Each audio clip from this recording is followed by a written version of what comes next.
can see folks at the University of Moncton. I can see folks at NYU and Windsor. Oh, and our farthest eastern folks from the Memorial University of Newfoundland. Good morning. Good almost afternoon to you.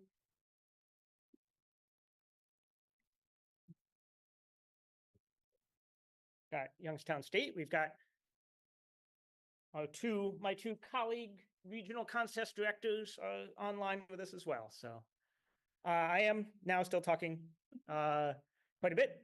As you know, as a faculty member, that's literally my job, is to just keep talking all the time. And so we wouldn't be doing that if that's not what we wanted to do. Usually we have content to talk about. That does make it easier. But at the moment, it's just me making sure. One of the other sites did ask for some light music.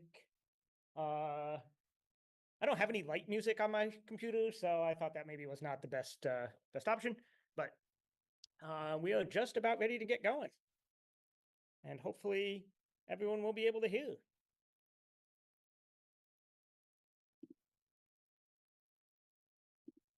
And yeah, definitely appreciating those of you who have your cameras on at your sites. I know it might not be possible everywhere, but it's really cool to be able to see. And I'm going to put it up here in the share side because my local folks here can also see, again, all those many contestants from around North America here. And it's very cool that even though we're not all in the same place, we're all in the virtual same place at this moment. So thanks very much for joining. Thanks very much for participating in ICPC. And thanks very much when those of you who are able to turn your cameras on and we can see you and even wave at each other and that sort of thing. So, and since we do have a few things to do in the opening ceremony, I do want to get us started on time. So unless there's any issues out there, I see quite a lot of sites. So I'm hoping that that's everybody. And yeah, we'll get started. So everybody, thanks for coming this morning. Thanks for participating in the ICPC East Division competition. And just in case those of you who might not know, this is a joint competition of these three regions: East Central North America, Northeast North America, and Greater New York. So we're inviting folks all the way from Indiana to Newfoundland to New York City to Montreal, all to be here with us today and competing. Of course, what you're all hoping, I assume, is to earn a spot at the North American Championships next late spring sometime. So again, teams will advance to that. And of course, the very best teams, as some of our teams did this past year, just competing month before last in Astana, Kazakhstan, at next year's World Finals, which will be somewhere else. So that will be a great thing to have, even if this isn't necessarily where you end up. We hope you have a great time today. I'm Zach Butler. I am the Deputy Regional Contest Director for Northeast North America. And as you can see, we've got a lot of people helping us out, making this run smoothly today. And I'd like to introduce specifically two of them right now, my colleagues as Regional Contest Directors, to say hi and say a couple words as they would like to do. So let's bring up Joe to Lizzie from Greater New York. And I will, I'll stop my share here for the moment so that we can all see Joe. Oh, hello, everybody.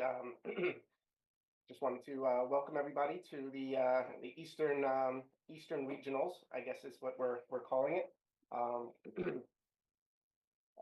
Zach's put together a whole presentation, so I was surprised you called me in so early.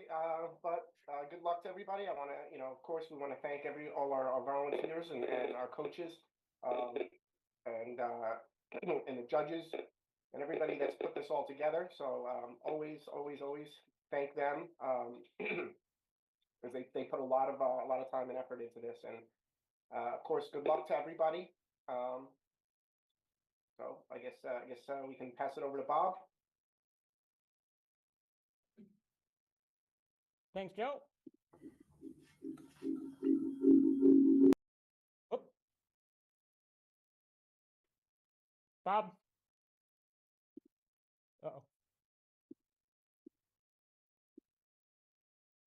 we may have lost Bob's audio. Bob, are you there? Sorry, I had to mute the sound over here. Hi, I'm Okay, Bob yeah. Kramer, RCD for East Central North America, and welcome everybody to the contest. Hope you all have a great time. I would like to give a great thanks to Zach and Joe to help getting this set up, and of course a big shout out to my site directors, Ira at Grand Valley, and Ahmad and Sanjay and Margaret up in Windsor, and Ningui and Gustavo at Purdue, and Bob and Fong here at YSU, and all of the volunteers. You guys rock. I can't forget Brandon, our IT guy. You guys all rock. You make my job a lot easier, a lot less stressful, and put on a good show for the teams here. So thank you all, and again, welcome. Good luck. Have a great time, and I'll turn it back over to Zach. All right. Thanks, Bob. And let me get my screen shared again. So yeah, as you see, right, these are the three of us are just part of the huge team. We've got other folks working in our regions, a chief judge for each region, additional judges who help us build all the problems that are about to confound you. Hopefully not all of them confound you too much. And as Bob mentioned too, our site hosts at all the different locations who have been making sure that you guys have computers and paper and lunch and all of these things that are necessary in order to do a good job in the competition today. The other thing we could not be without is our sponsors who financially support all of ICPC activities. In particular, obviously the ICPC Foundation, Upsilon Pi Epsilon Honor Society, and JetBrains. JetBrains is a huge sponsor. We're very happy to have them, and we're very excited. And we're going to try and get you excited about JetBrains.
And as I mentioned, really, this is, the ICPC Foundation is the organization that allows this all to happen and puts it together. And so we do have a greeting here from, well, he'll introduce himself. Howdy. I'm Bill Poucher, ICPC Foundation President and Executive Director. Welcome to the ICPC North America East Regional Contests. This past year, 73,000 students from 3,500 universities in 103 countries with 12,000 coaches competed in ICPC competitions organized by 10,000 volunteers globally. Please thank the volunteers, your coaches, and the ICPC sponsors, including JetBrains, for making this possible. Thank you for making the ICPC the largest, oldest, and most prestigious university programming competition in the world. Opportunity comes your way with three dimensions: what you can do, who you know, and who knows you. In the ICPC, we expand your opportunity domain in all three dimensions. Make sure that you make friends with others and keep up those acquaintances as you become an ICPC alum. Best wishes in the upcoming competition. And as you prepare for a lifetime of building systems that benefit your neighbor together, wherever you are. You see, you're digital citizens of this entire world. Okay, explore your options. Now, you know I'm an old Texan, and I have the hat, and I even have the boots. But today I'm in Monterrey, Mexico, celebrating the ICPC Mexico Regional Contest in the ICPC Latin America region. So hold on here. Okay. There we go. From all your cousins down here, let me say, Via con Dios, and best wishes as you compete for the joy of doing so and the chance to advance to the ICPC North America Championship coming to you soon. Hasta la mañana. All right. Well, thanks, Bill, for those lovely words. And here in North America, we also have our own Dr. Tony Logar. Hello, I'm Tony Logar, Director of ICPC North America. I just watched Bill's message, and there's no way I can compete with that. For one thing, I don't have any hats. But I would like to add my welcome to the first of the 2024 ICPC North America Regional Championship weekends. Yesterday, the Central Division, Rocky Mountain, North Central, and Mid Central, kicked off our regional season with some exciting contests. And I'm really looking forward to watching the powerhouse East Division today. It's always a nail biter. I applaud you all for your participation in the ICPC. It takes hard work and dedication to prepare for this contest. But as someone who has worked in AI since the 1980s, yes, I know, I believe the skills you acquire through ICPC will set you apart in an increasingly tightening and rapidly changing job market. Gone are the days when just knowing a programming language would guarantee you a career. The AIs are going to do those jobs, but the world will always need problem solvers, people who can understand constraints of speed and space when designing algorithms, and people who can work on a team to accomplish more than a group of individuals working independently could possibly do. If that sounds familiar, it should, because these are the skills you are strengthening as part of a programming team. So congratulations on being here today, and no matter where you place, you have already put yourself way ahead in the bigger contest. I hope you will join me in thanking all the volunteers who give you this opportunity. The regional contest directors and the folks who work closely with them, Joe Terlizzi, John Buck, and Christian Lim in Greater New York, Bob Kramer and Ed Shanofsky in East Central, Ivana Bezakova and Zach Butler in Northeast, plus the often unsung heroes of the ICPC, the judges, site directors, volunteers, and of course, the coaches. All these people work very hard to bring this opportunity to you, the contestants. I sincerely appreciate their efforts as well as the generous support of our sponsors, and I'm sure you do as well.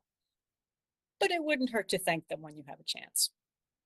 So with that, I wish you all good luck today and hope you have a fun competition experience. All right. So with that, one more person that we have to talk to today, and I hope this is a little special treat. So we're going to hear from Adam Tolman-Kalai, currently a research scientist at OpenAI after having previously been at Microsoft, and previous to that, an ICPC contestant. So this is somebody who knows the drill. He knows, obviously, what it's like to be in your shoes, and now he knows what it's like to be, working at one of the, companies at the forefront of computing technology. Hello, everyone. It's a real pleasure to be here virtually. I'd like to thank Ivana and the other organizers for inviting me to speak with you. What I want to convey today is how much more the ICPC can be beyond just a fun competition. The people you'll meet, the ideas you'll run across can be super helpful for you in your careers, your friendships, and even your family. So back in let me just say last millennium, I was in your shoes representing my college. And, it was fun. We did pretty well. But more importantly than competing, what stayed with me were the people I met and the idea. So one memory I have is meeting a student from the winning team from Berkeley, no hard feelings, Amit Sahai, who's now a well-known cryptographer at UCLA and a friend. And he told me about the research he was doing with a professor at Berkeley. And I didn't even have an idea that research was possible for undergraduates at that level. And so after that, I started trying to do research on my own and eventually went on to graduate school in computer science. And I was also able to hear a great talk at the ICPC. It was actually the ACM Turing Award given by Manuel Blum. So he gave an award lecture, and later I was able to meet him and actually work with him during graduate school. So that was also very helpful. The programming competition has helped me. After that, I was a professor at several institutions where I worked with Ivana.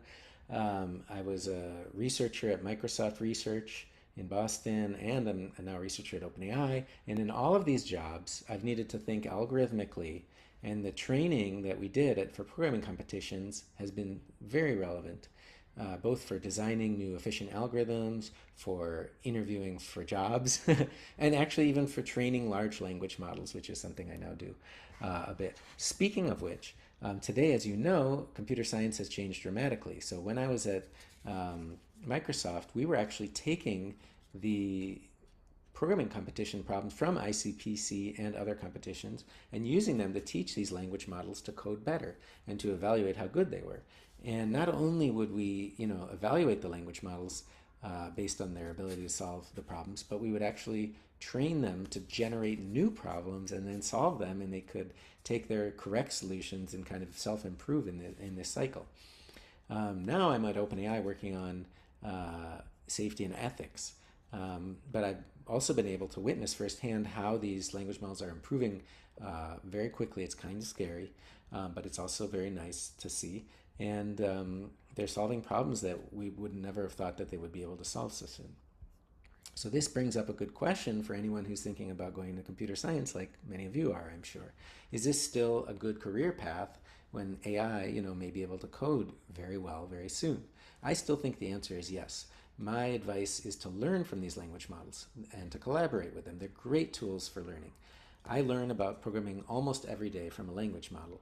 And even if they aren't as good coder as you are, they have a breadth of knowledge. They know about so many things. That's amazing. It can save you so much time in debugging and implementing things that you know, and also learning about things you don't know.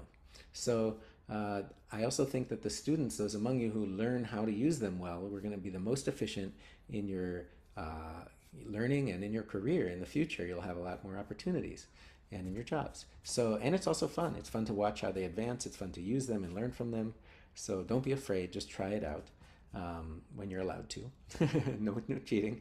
And the last thing I want to mention is how the last way I want to mention how these language models help me is actually a way I didn't expect as a parent. So teaching my son and daughter to code and compete in competitions has really also been fun and great, hopefully a great experience for them and for me, definitely.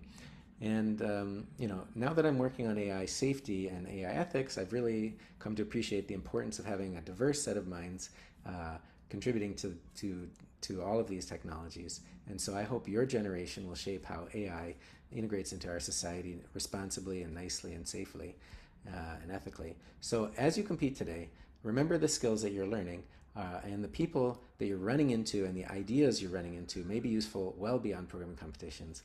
Best of luck to you all. Okay, well, thanks very much. Unfortunately, Adam, as you mentioned, he's on an airplane as we speak, so a little tough to do a live presentation for us, but very excited to get his words, and I hope that is interesting and meaningful for you guys. So with that, I just want to bring you up to speed here with what's going to happen now. So we are currently in this opening ceremony. We are going to have Q&A in case you guys have questions about the competition and how it's going to run and all of that. That will we're going to break out by region because that might kind of keep the questioning to a manageable level. So that will follow here, and the contest begins at the top of the hour in about 40 minutes. 4 hours in, the scoreboard will freeze, so we don't know exactly what this final standings will be. And then 1 hour after that, the contest will end. Each region may do a closing ceremony, and we will talk about that again during these Q&A breakouts. So at this moment, we're gonna, as I mentioned, we're gonna break out by region for Q&A time. The Greater New York folks, you see here a Zoom meeting ID and passcode, so I'm gonna leave this up for a minute for you guys to find that. Go ahead and. So maybe we can make some stylized picture of the. All right, picture. somebody is not muted, that's good. Who don't feel like facing I don't know who that is, that's okay. The Greater New York folks, thanks for coming and good luck in the competition. Feel free to drop as soon as you are confident that you've written that number down correctly. For those of you in East, Central, and Northeast, I am making 2 breakout rooms, and I will go ahead and name them appropriately, so that we can find them. And the site hosts at those places, please go there, and we can answer any questions you might have at that time. In that case, you just have to email it. Can this computer accept like that? Carl. You get to see the secret behind the scenes, and I'm going to go ahead and do that. Let's see, can you put anything on it? So again, the East Central site hosts, please feel free to join the breakout room ECNA. Northeast North America, please feel free to join the breakout NENA, and I will see those of you in the Northeast breakout room in just a moment.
American ICPC Eastern Division live stream.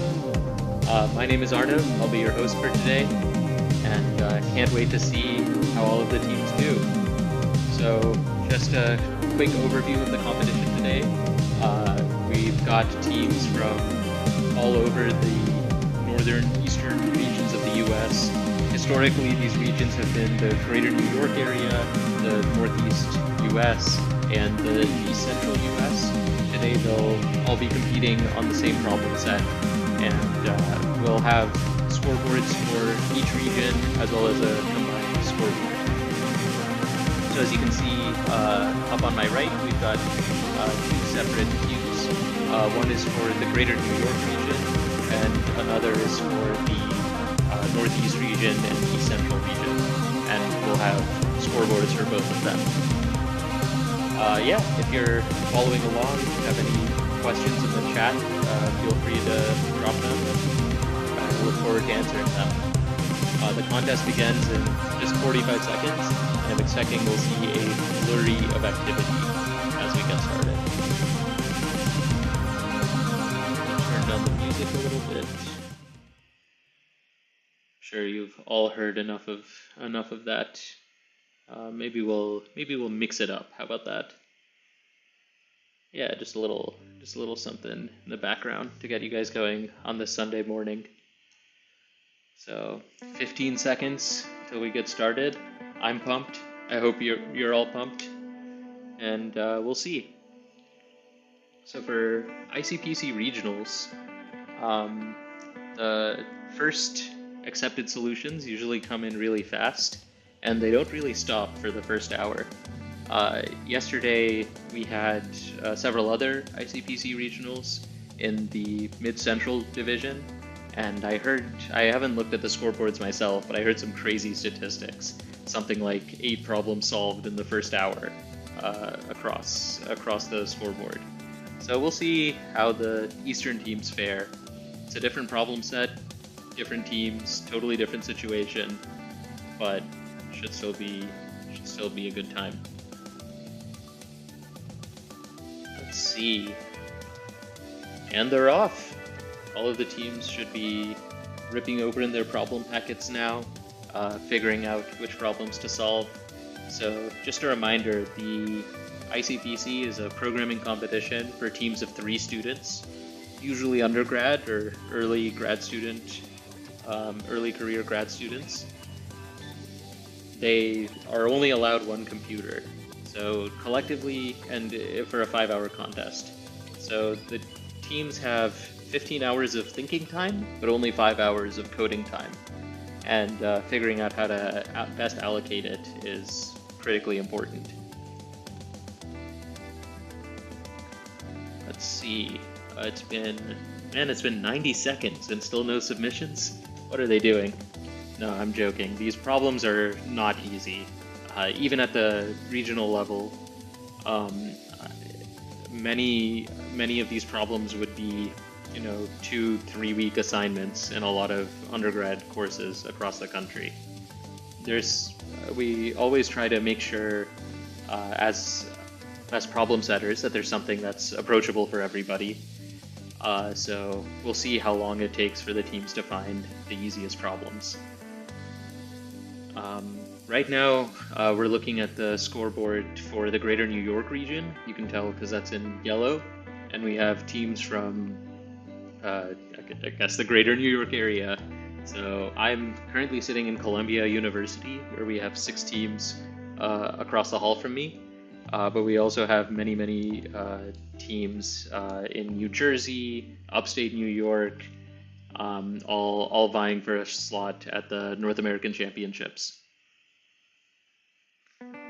And then if we switch scoreboards, this is the Northeast East Central region. Let me see if I can switch into that.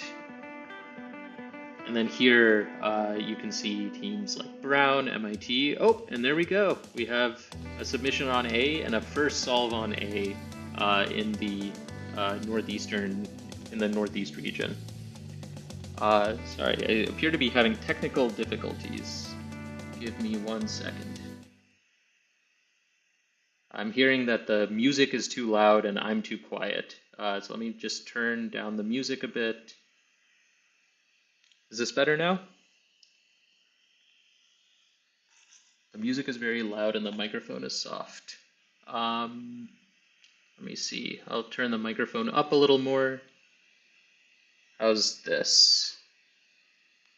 Thanks for bearing with me. This is my first live stream. Wow, that was a very quick first solve. Give me 1 second, and I'll be right back.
All right, and I think we're back. Hopefully fewer technical difficulties this time. Let's see. And of course, Zoom crashed. Maybe not. So can you all still hear me at least? Okay, so I think the audio is going through. We have a flurry of ACs on problem A in the Northeast East Central region.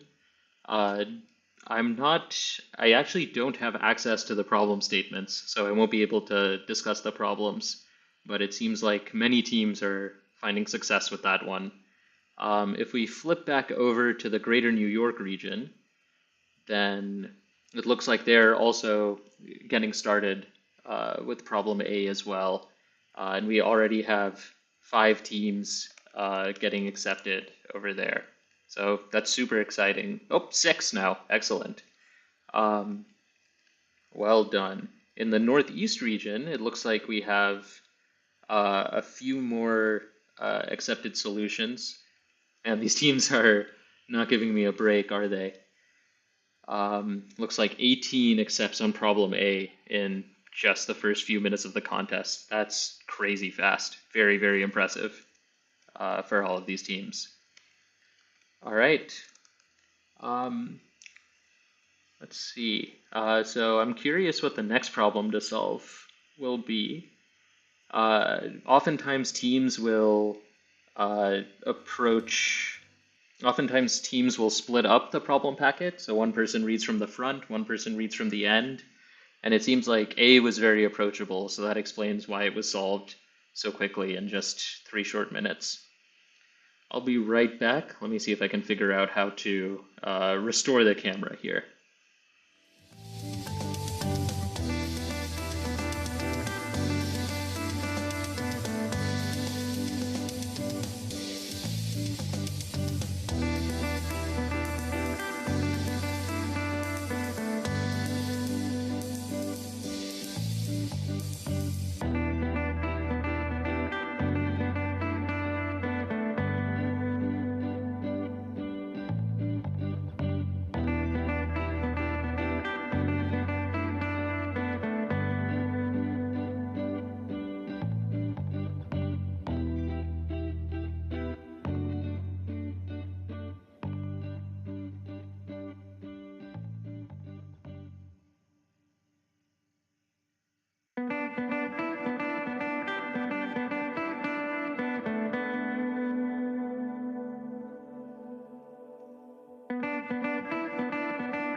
Okay.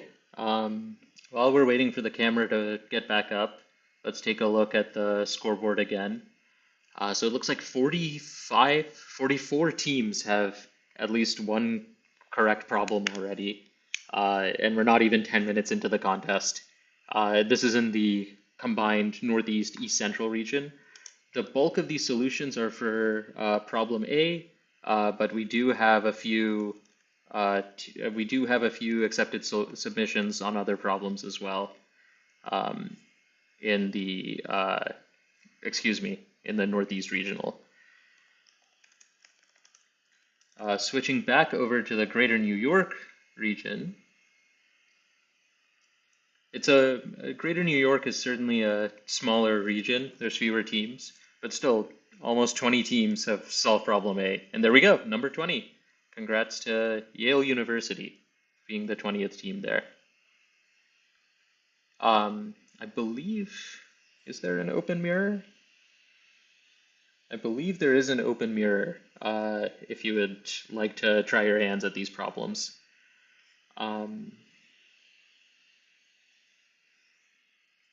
Yeah, moving back to Northeast. So in Greater New York, teams are still going through problem A. But if we go back to Northeast, you can actually see there's quite a bit of activity in other areas of the scoreboard. Many teams are even getting their second problem, which is pretty exciting. We're seeing problem I, problem G, problem B, all falling to different teams. So right now at the top is the team Milk Tea from MIT. They got 2 problems in 7 minutes, which is crazy fast. And you can see some first to solves as well. That's what the little star means. That means that team was the first team to solve it across the competition. And those fall pretty quickly at the beginning of the contest. I'd expect many of the top teams to get 4, maybe even 5 problems within the first hour. But as time goes on, the remaining problems get exponentially harder. So it will remain to be seen if any team is able to finish the contest. One thing I find interesting is that some of these teams are not going for problem A immediately.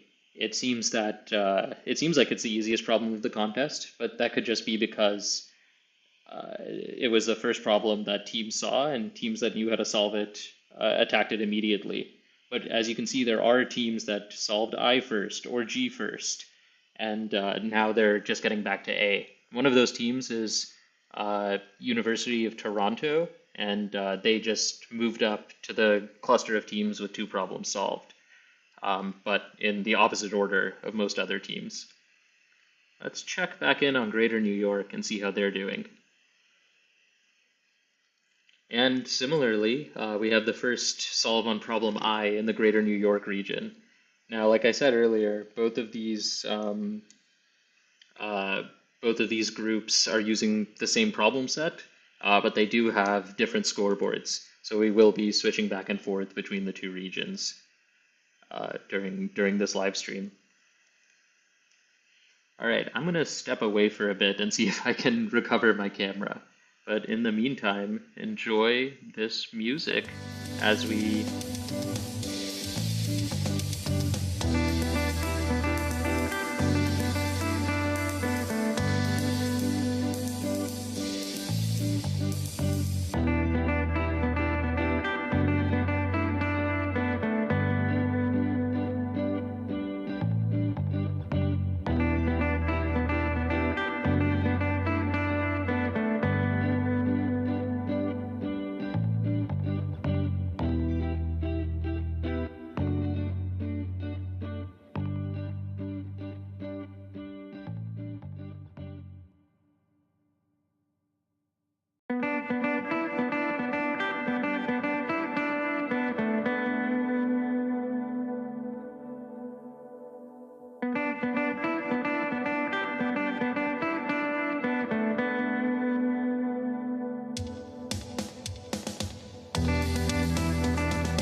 All right, thanks for bearing with us through those technical difficulties.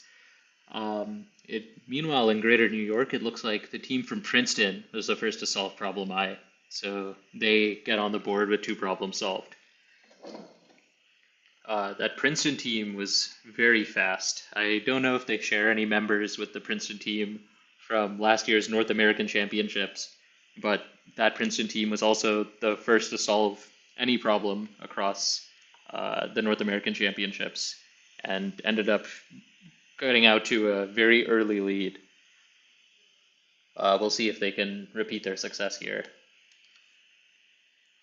Meanwhile, further down the scoreboard, we're seeing more teams approach problem A. Excuse me.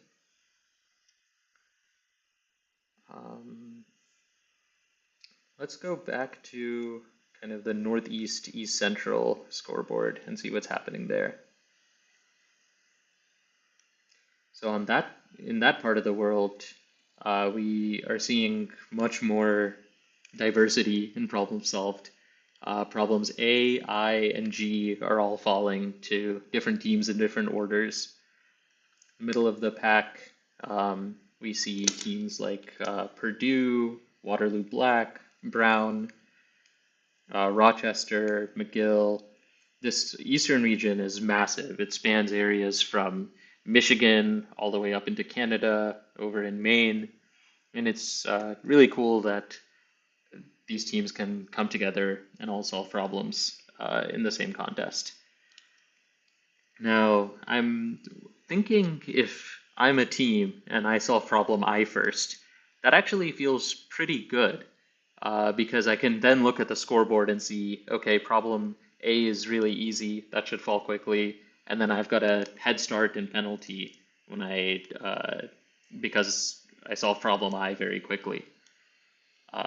It seems like, yeah, most teams are taking this strategy of solving problems A, G, and I, but the top team, I believe that's Toronto.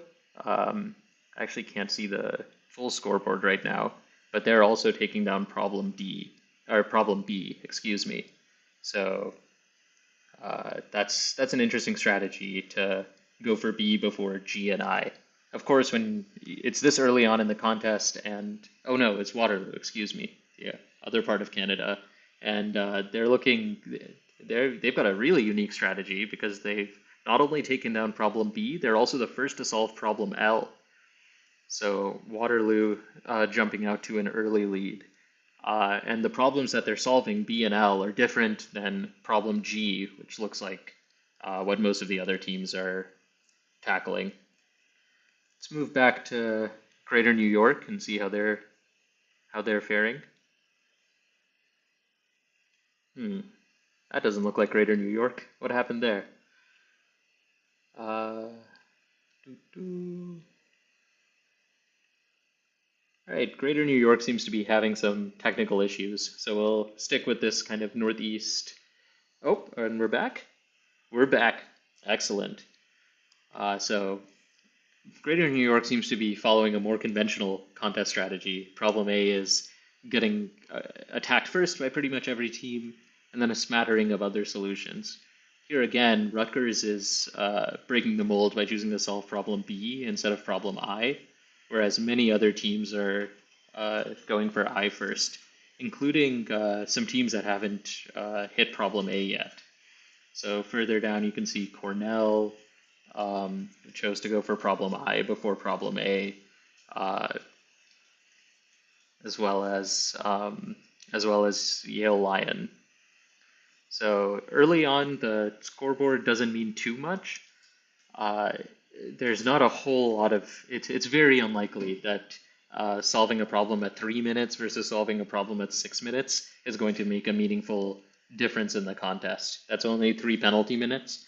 The champions are forged more in this middle stage that comes after the easiest problems are solved. There you see much higher variance in how quickly teams can, adapt, move on to the next problem. But yeah, it's very cool. It does seem like, I'm not sure if they started a little later or it's just a difference in team strength, but it does seem like the problems are falling much faster in the Northeast region. But we've seen many teams across these competitions start off very strong, only to falter at the last minute.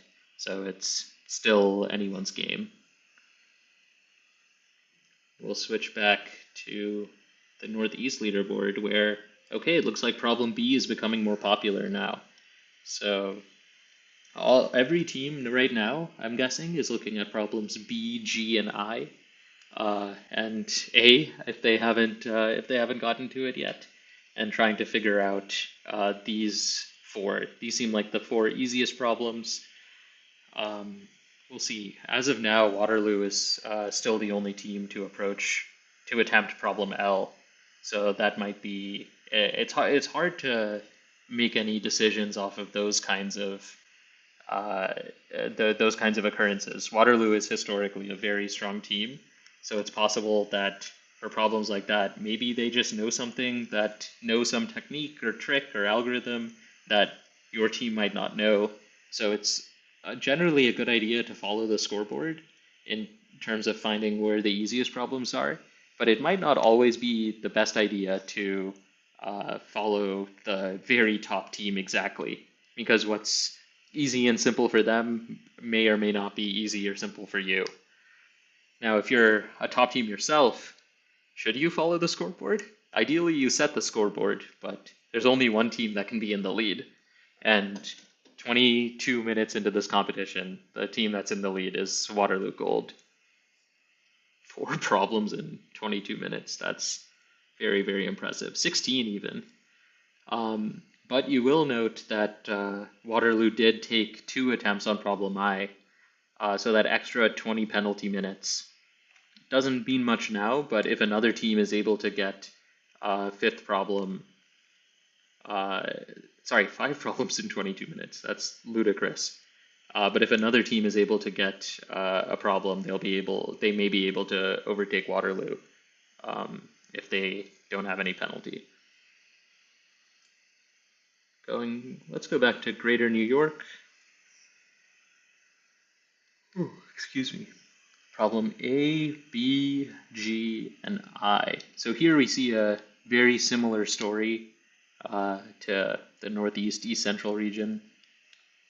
3 teams at A, 2 teams on G, 5 teams on I, but that's only at the top of the leaderboard. As you scroll further down, you'll see other teams have solved problems I or G. Yep. Yeah, it's an exciting, explosive start to the contest. A little more muted in some regions than others, but the teams seem to be coming out the gate hot.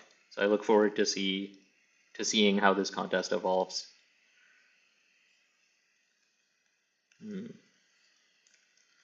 Give me 1 sec. We seem to be having more technical difficulties. I'll be right back.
All right, and we're back.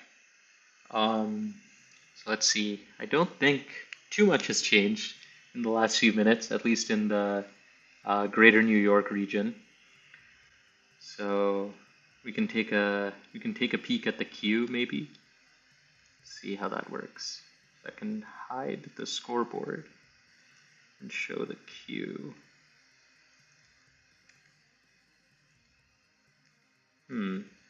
There does appear to be still some lingering issues here, but we will sort that out. In the meantime, let's go back to Northeast and East Central.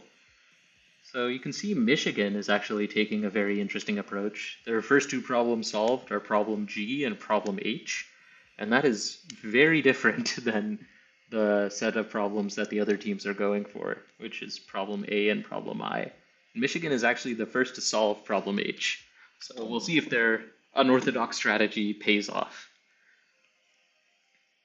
I believe Waterloo is still the only team in the Greater East Regional to even approach problem L.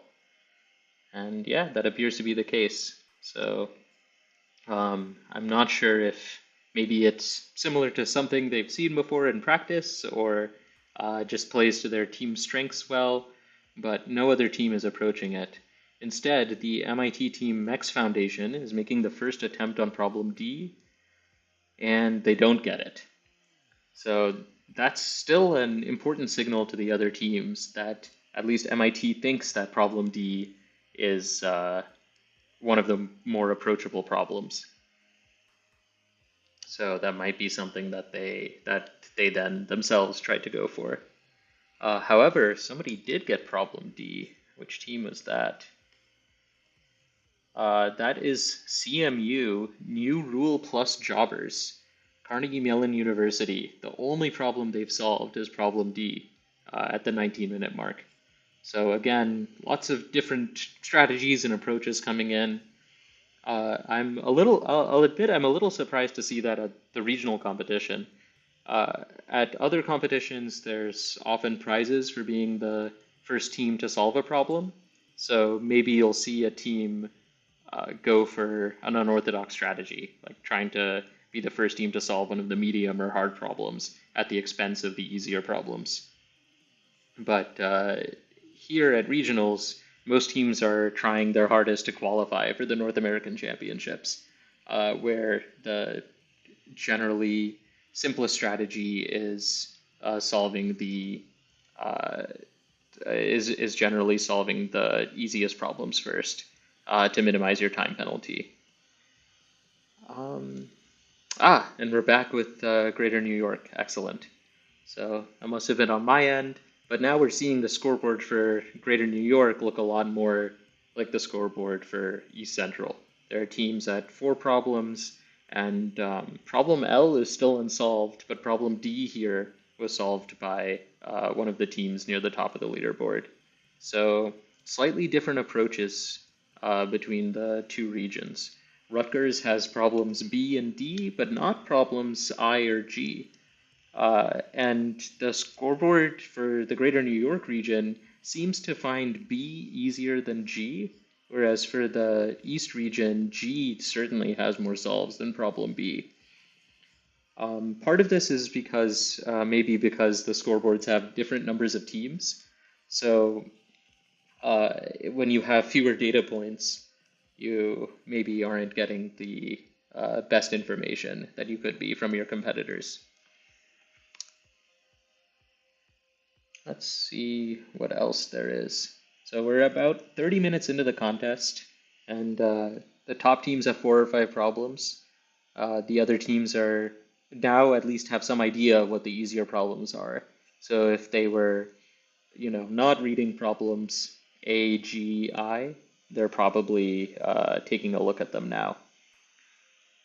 As far as I can see, the only solve on problem H is still Michigan over in the eastern region, but they have yet to solve problems A and I. So we'll see if and when they get to that.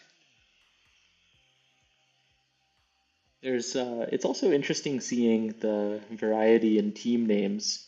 Some schools, like Waterloo, for example, maybe the Ohio State University, they choose to go for colors in their team names. So Waterloo Gold, Waterloo Black, OSU Scarlet. Um, Others choose letters, University of Toronto A, University of Toronto B. But then other teams get to kind of choose their own team names. So I'm very curious what, unites the members of MIT's team Milk Tea or MEX Foundation. Let's move back to the East Central leaderboard and Northeast leaderboard. Yep. You can still see that CMU team down there, first to solve on problem D. Still the only team in the Eastern region to solve problem D. So that might also be a red herring for other teams. And it's interesting. I wonder if they'll get scared because they see that an MIT team tried to solve that and did not. But then the CMU team was able to solve it on the first try. So that's sending some mixed signals. So we'll see what teams do with that information.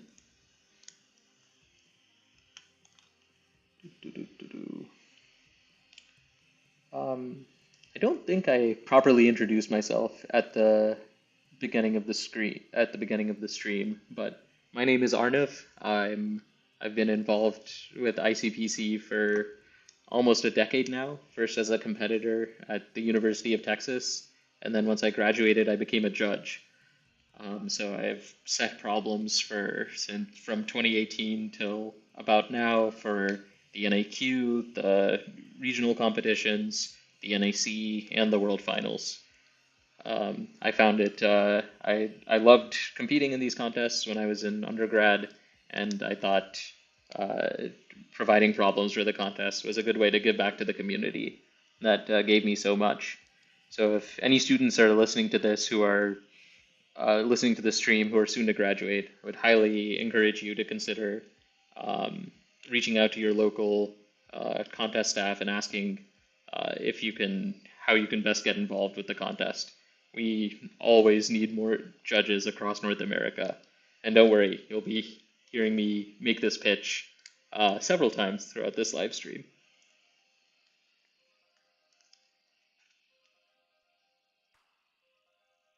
Yep.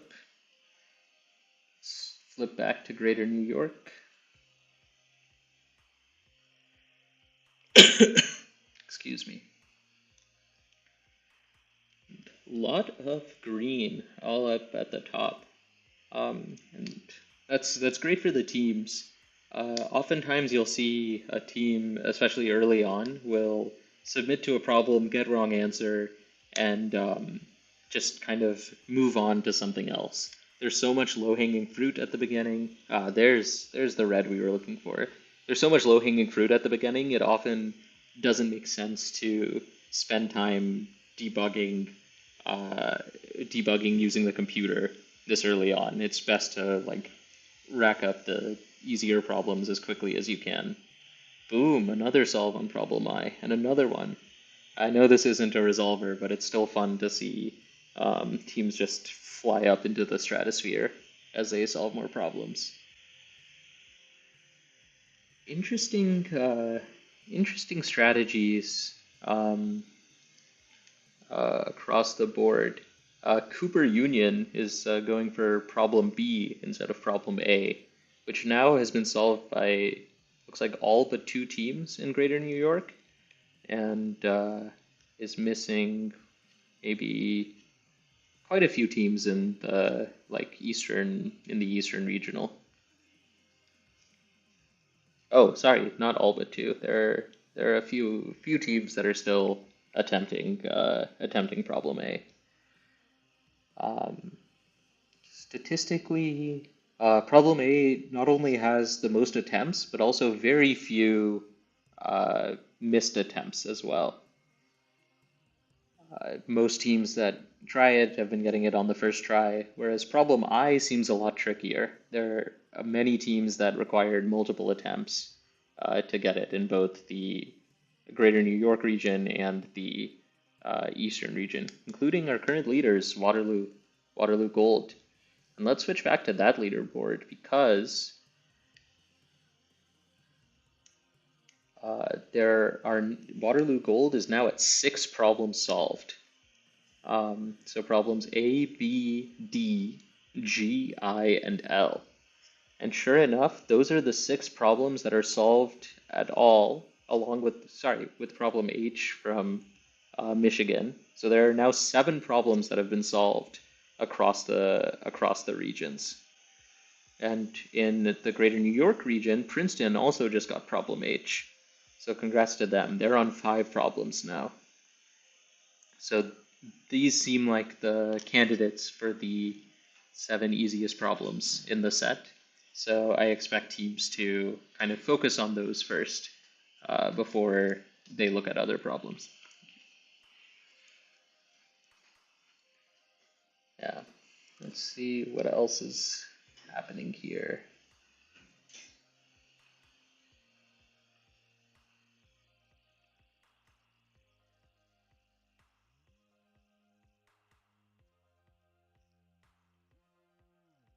It's also nice to see that the first to solves are distributed a bit across the leaderboard. So Rutgers was first to solve in the Greater New York region. Columbia was first to solve A, Rutgers was first to solve D, and Princeton was first to solve both H and I. So it's very rare for a single team to rack up lots of first to solves in the easier half of the contest. Depending on how competitive a region is, if there's one team that's significantly stronger than the others, they'll tend to rack up many first to solves, but it's often in the medium to hard end of the problem set. Speaking of, I just got a copy of the Greater New York problem set, so I can finally take a look myself.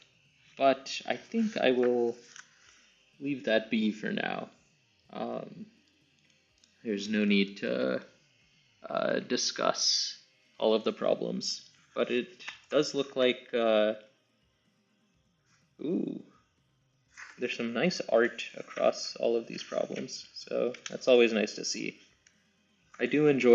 Personally, I enjoy problems which have a bit more motivation and story behind them, and that seems to still be the trend throughout ICPC contests.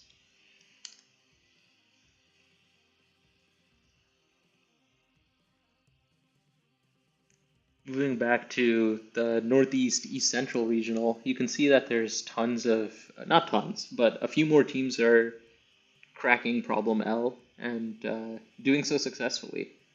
So it seems like maybe problems B, D, and L are kind of the medium problems, and H, whereas A, G, and I are the easy problems. Again, haven't looked at the problems, just going straight off of the scoreboard.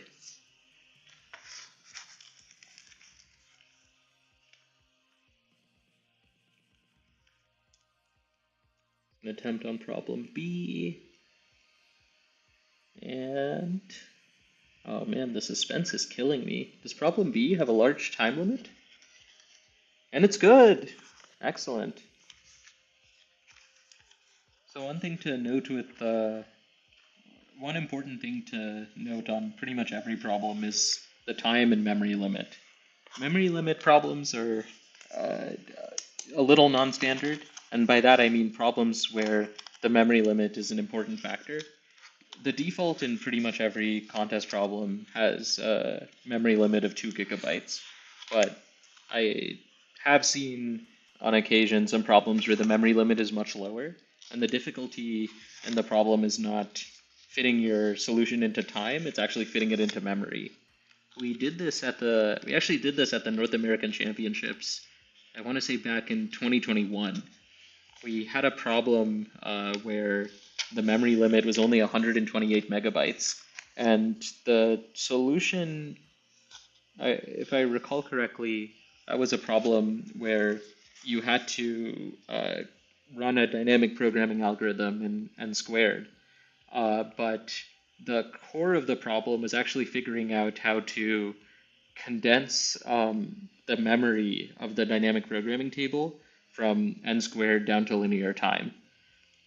The recurrence relation was not particularly challenging to come up with, but reordering it, reshuffling it to fit into a linear amount of memory with respect to the input was non-trivial. And I don't believe any teams got it in the contest. Although that year was COVID, there was transitioned at the last minute, so there were external factors there for sure. Oh, and it looks like somebody in Northeast got problem H. In the East Division got problem H. If I pop over to the standings, that was Waterloo Gold. So a few moments ago, I had kind of talked about the 7 easiest problems, A, B, D, G, H, I, and L, and Waterloo now has all of them. So if they want to solve more problems, they're going into uncharted territory. They have nobody to guide them. Let's go back to Greater New York. And in Greater New York, the problems are falling at about the same clip as they are in the East Division. The East Division has almost 200 teams, whereas the Greater New York region is closer to 70. So there's less information to go off of. There's fewer teams to follow. It's a slightly different ball game. Nice. But again, these are just 2 of the many regionals we have in North America. Yesterday, I believe, was the Rocky Mountain Regional, the Mid-Central Regional, and next weekend we'll be having the Pacific Northwest Regional, the Southern California Regional, and the, I believe it's called the Big South now, which historically was the Southeast, Mid-Atlantic, and South Central regionals. But much like the Eastern regionals have kind of combined into one division, the Southern regions have also combined into one larger division that will be sharing a problem set. So be sure to tune back into this channel next weekend for those competitions. All right, I'm gonna take a quick break, but I will leave you with some music, and we'll see you soon.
And I believe we're back.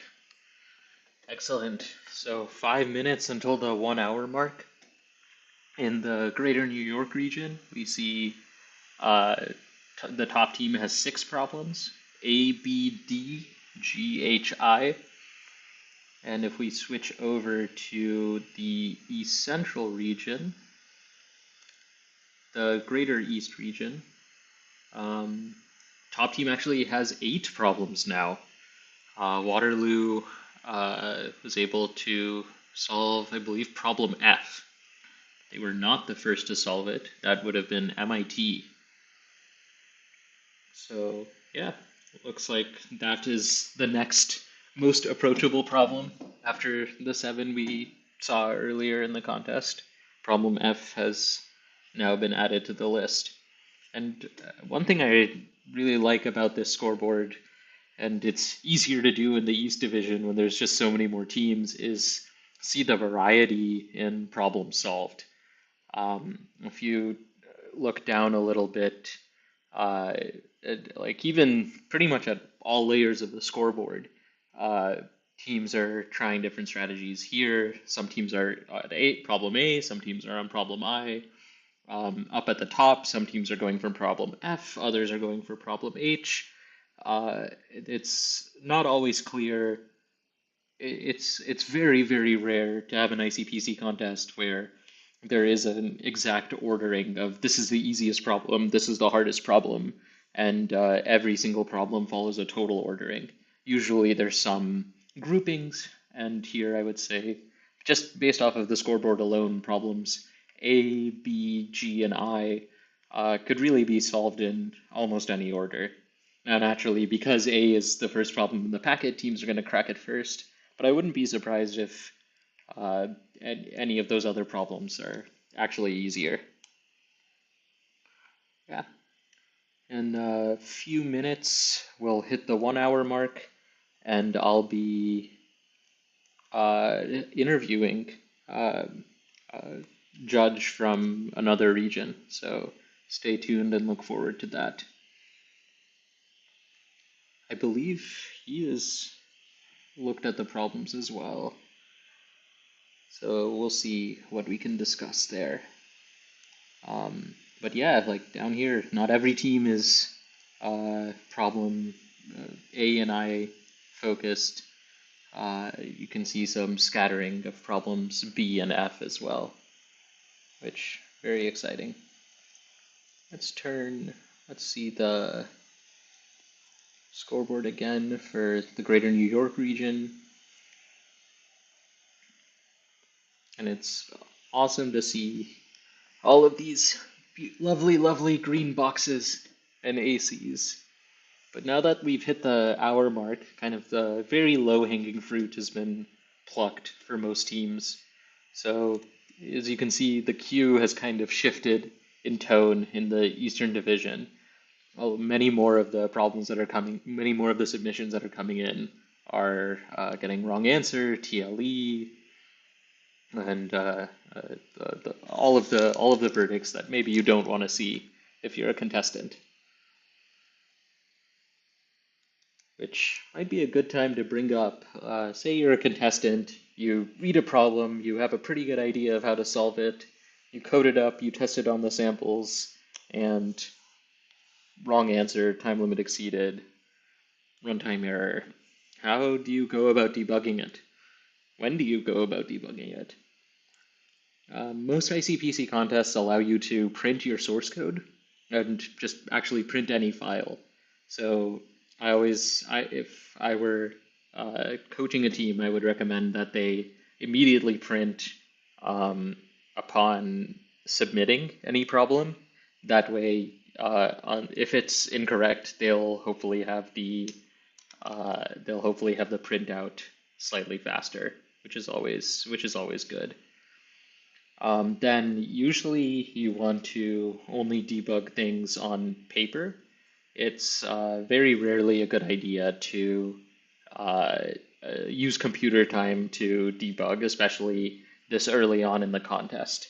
Computer time is very precious, and the penalties, the penalties stack, right?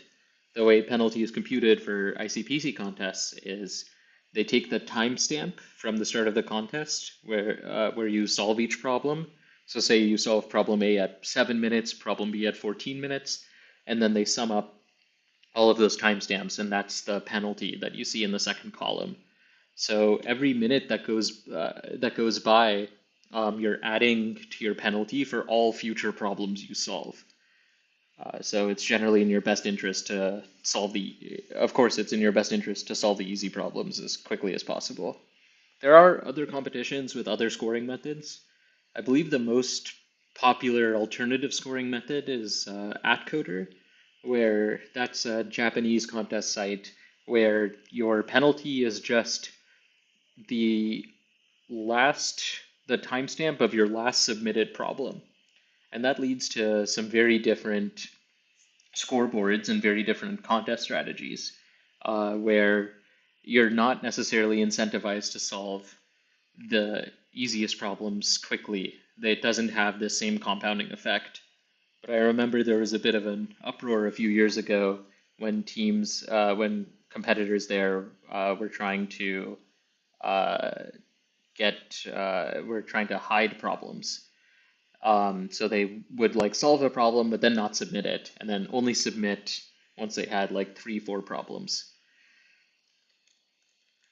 So that's an interesting strategy, because then you're giving less information to the other contestants.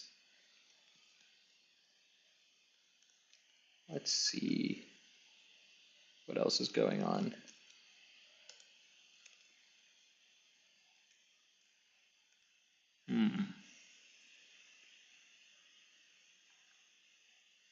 Yeah, as the queue for Northeast and East Central is just going to be much larger than the queue for Greater New York, just due to having 3 times as many teams. But it does look kind of funny. I will be right back.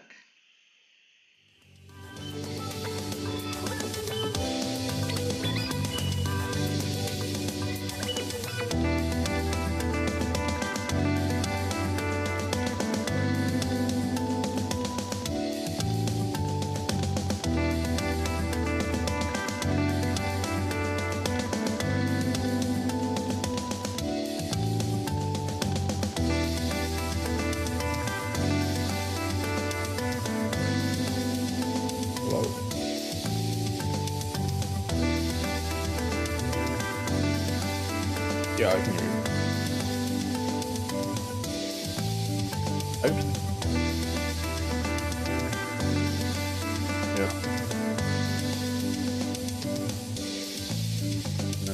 I've been listening to the stream. It seems like it's been going okay, but yeah, I figured something was up.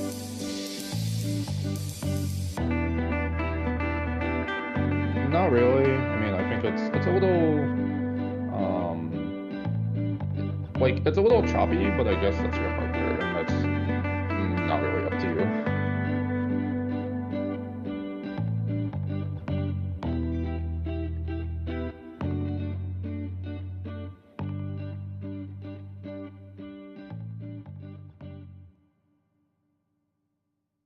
Yeah. But yeah,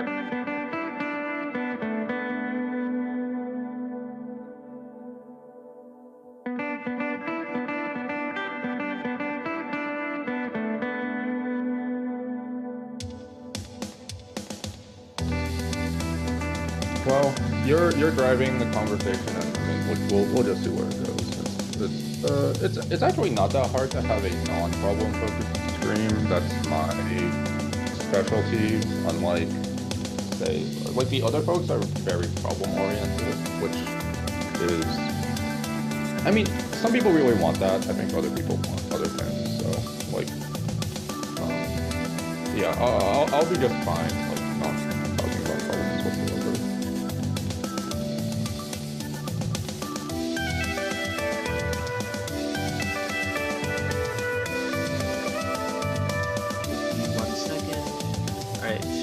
Can you try saying something, Nick? Hello? Hi? Okay, yeah, it looks like that's going through on the stream. So Hey everyone, I'm super stoked to be here with Nick Wu. Nick has been a ICPC judge for the Pacific Northwest Regional for about a decade. He's also a fearsome completionist on many problem archives. Currently he's #1 on Caddis, and I heard recently has solved over 50% of problems on many large, on a Korean judge that has, tens of thousands of problems. So that's super impressive. And that's just what I know about him off the top of my head. So welcome to the stream, Nick. Hi. Yeah, thanks for having me on. I hear we're having some music issues actually. Oh, right now? Shoot. I thought I muted that. Yep. How is that better now? Can you hear it? I actually don't have the stream open. I just got a message. So very fair. I'm glad. Um, Thanks for catching that. To whoever sent that, and I'll keep the comments open, just to keep track of that. Cool. Yeah. So let's see. What have you been up to today? Have you been following the scoreboard? Have you been trying the problems? What does Nick Wu do when it's a regional that he's not responsible for? yeah, so I've been watching the scoreboard. The East Division is always very competitive, and for those who don't know, back in the like distant past, these three contests actually did not collaborate in this way. So you had Northeast do its own thing. You had East Central also do its own thing, and then you also had Greater New York. And these three contests were all doing separate things, and they've only recently sort of come together to collaborate to form this like East Division as we know it now. And I would say that East Central and the Northeast are two of the most competitive regionals in North America. East Central has multiple powerhouses like Waterloo, Carnegie Mellon, like University of Toronto, and like University of Michigan are like, I think they're 4 perennial contenders for like going to like the NAC and to the World Finals. And then in Northeast, you have MIT, which always tends to field multiple strong teams. You also have some other schools that like from time to time just have strong teams as well, like Harvard has fielded strong teams. I'm not as familiar with the Northeast personally, so I can't speak as much to their strength. And then there's always Greater New York, which, although geographically really small, also is very competitive, like Princeton, Columbia, Yale, Rutgers. I'm certainly missing universities, but just off the top of my Cornell. head. Yeah, Cornell's also strong. Like, yeah, it's just super competitive. So it'll be interesting to see how things kind of flesh out. I think you already mentioned on stream during like the first hour, like teams kind of like to sprint their way into solving as many problems as possible. But the contest is like never really decided in the first hour. It's usually decided in the last hour, and so we still have like 4 hours of contest to go. So Yeah, it's still anyone's game. Anything can happen. I'm curious if you have any inside baseball on these teams. I saw most of these universities have many teams that are competing, and some schools like Toronto. Oh, yeah, Toronto. It's like clearly marked. This is the A team. This is the B team. Other teams, other schools like MIT. There's they're called Milk Tea and Mex Foundation. Do you know if those kinds of schools internally rank their teams, or the students just get together and whoever wins out on the day wins out? So every university does something a little bit different. And I know this in part because I've seen how multiple universities do their selection processes. And so it's sort of all over the place. I can explain a couple of them just Yeah.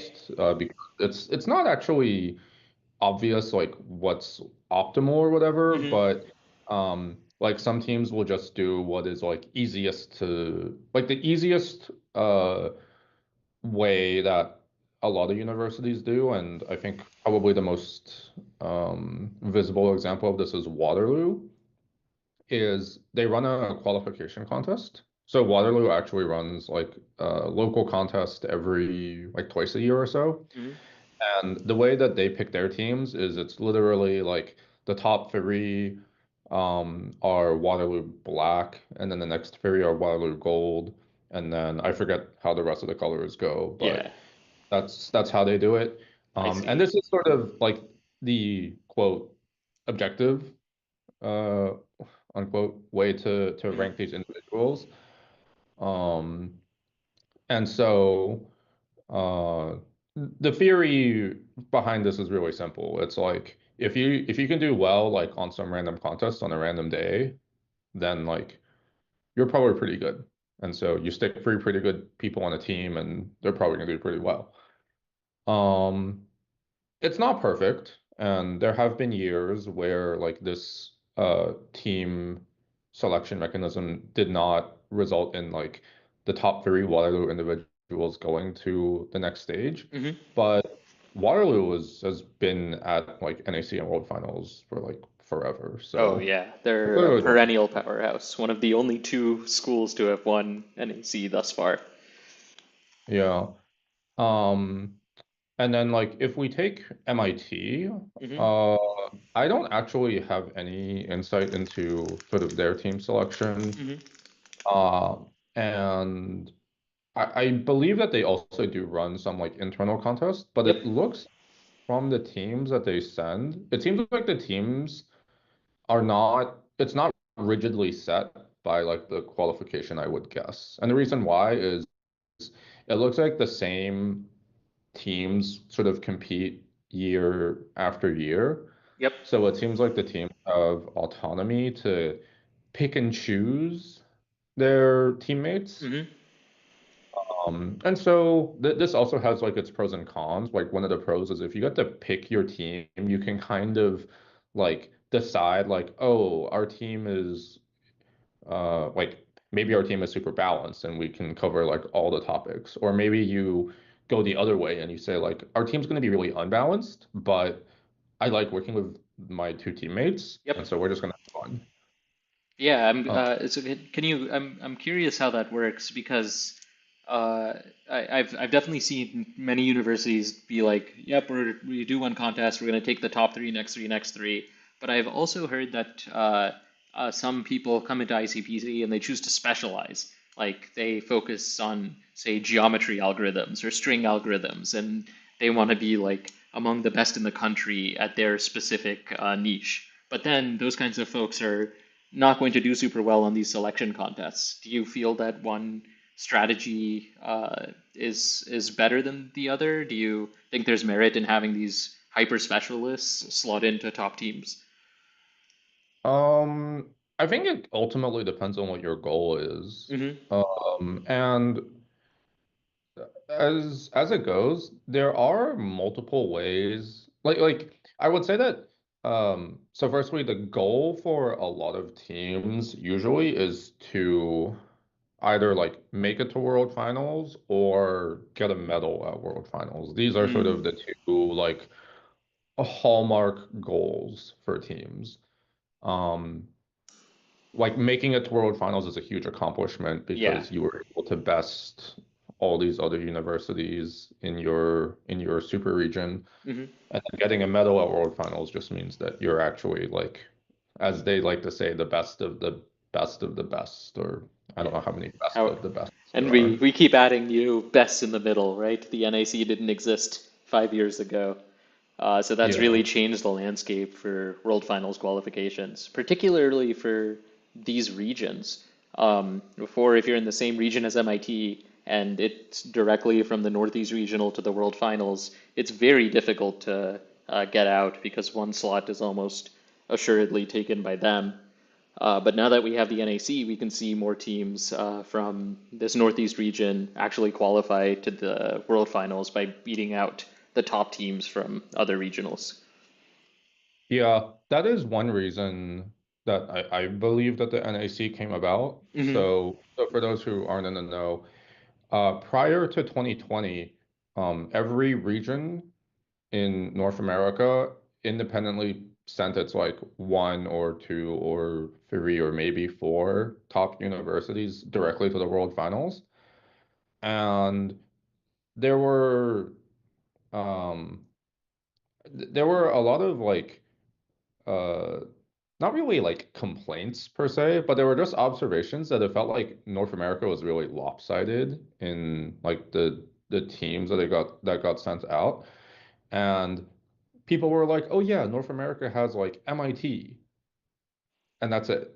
And like the rest of North America is in like the bottom quartile of the World Final scoreboard, and I think someone was really unhappy about that, and they were like, "How can we fix this?" And they decided that the solution was going to be, "Oh, we'll have an intermediate stage, and so we'll like firstly, that will help like drum up participation because there will be an intermediate goal Hmm. for these teams to strive for. And then because you increase the level of competition, teams will train harder and then they will like get better and then they will do better at the World Finals. Um, and so like in a vacuum, this works, but the rest of the world also kind of started doing this. So you have like the EUC, the European Championship, and Hmm. then the other super regions are also doing it. Yeah, I So believe there was bit of an an arms Asia race. Pacific Championship for the first time this past year. Yeah. Yeah. So it's Um, it's an arms race. It does seem like the teams are, at least anecdotally, from I competed kind of in the mid 2010s, and looking at how strong my team was and what we knew how to do, and the teams now, it's not even close. The level of competition as in North America has risen dramatically over the last decade, I feel. Uh, do you feel similarly? Has it changed a lot since your competing days? so I competed back in like the early 2010s. So I Hmm. went to World Finals in 2012 and 2013. And back then, like Code Forces was like 2 years old. And uh it was not at all like what it is today. I see. I think nowadays, like if you don't use code forces, you're in like the minority and people Hmm. are like, what are you doing? Like why aren't you practicing on code forces? And code forces is super accessible and it has tons of resources. They have contests like all the time. Like there's a contest running right now actually. And uh maybe after that contest ends, people will come into the live stream. Oh yeah, But maybe. um like But back then, um, like the resources were just a lot like harder to find, especially like outside of the circles. Like I remember being a contestant Hmm. and then hearing about this contest called Open Cup. And apparently Open Cup is this like it's now defunct. Hmm. It's been kind of replaced by Universal Cup, Hmm. but it was this like series of contests and they were just really hard contests, and they were just produced by like different groups, typically centered in Russia, but Hmm. they would have like guest problem sets from like other regions as well. And I remember we like tried one of these rounds, and we solved like two problems, and we're like, holy crap! Like this contest, like these contests get really hard. Yeah. But that's the kind of training that a lot of teams need in order to make deep runs at the World Finals. Yeah. And so like the rabbit hole does go like super deep. Hmm. But you have to start somewhere. And so it's good. So like one thing you'll see in these contests is um like if you look at the scoreboard like as you were looking in the first hour, like you saw that teams were getting out to like a really fast start. Like some teams had solved like 7 or 8 problems or something in the first hour. Yep. And you look and you're like, oh, there were only 13 problems. And you're right, there are only 13 problems. So if they solve 8 problems in the first hour, what are they going to do for the next 4 hours? Well, they have 5 problems left. But yeah, those problems do get much harder. And so that's certainly where you're going to see these teams get tested. And it will be interesting to see, like, did the teams that get out to a fast start, do they actually solve more problems, or do they eventually sort of get caught up to by their competitors who are a little bit slower out of the gate, but they have that consistency and ability to just solve those harder problems and maybe win out in the end. Yeah, absolutely. And actually, that's a good point. We've been chatting for a bit, but let's take a look back at the scoreboards. So right now we're looking at the Greater New York scoreboard, and there are 4 teams tied at 6 problems. And is that true? Yes, I believe all 4 of those teams have solved a different set of 6 problems. So that's they all know exactly which problems they should be approaching next. But if we go over to the Eastern Division, you can see that MIT's team Mex Foundation actually is at 9 problems. They were able to take down problem M. They weren't the first. A team from Purdue was the first to solve problem M at the 46-minute mark. But the remaining problems, C, E, J, and K, that's 4 problems in a little under 4 hours. So if anybody's a candidate to all kill the set, and that means solve every problem, it's likely that MIT team. Yeah, we'll see how it ends up panning out. It is the case there is definitely a correlation between strength of team and ability to solve problems quickly.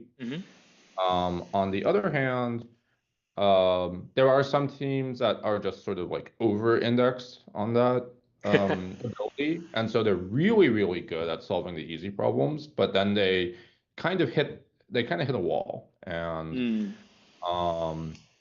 like we'll see what ends up happening. So, for example, like just to explain what I mean here, so like Waterloo Gold, I believe they were like the first team to 8 problems. They solved 8 within the first hour. They got it in like 54 minutes, I think. Yeah, 54 minutes, that's correct. Yeah, and now we're like 80, we're like 83 minutes in. And so like they haven't attempted another problem. That's not to say that they're like stuck or anything. Like we can't actually see what they're doing. But are they working on M? Are they working on a different problem? Like we'll find out like eventually, hopefully. Like if they make a submission, we'll know like, oh, they actually are trying to solve like maybe they're also going to try to solve problem M. But it's going to take a little bit of time now for things to develop. It seems like at least like in Northeast, like all the teams have sort of agreed on we'll say like these 8 like quote easy problems. Yep. And Yeah, what happened? Easy, medium. Yeah. Yeah. Do you think the number of teams makes a large difference? So the Greater New York only has 70 teams, 80 teams roughly, whereas the Eastern Division has over 200.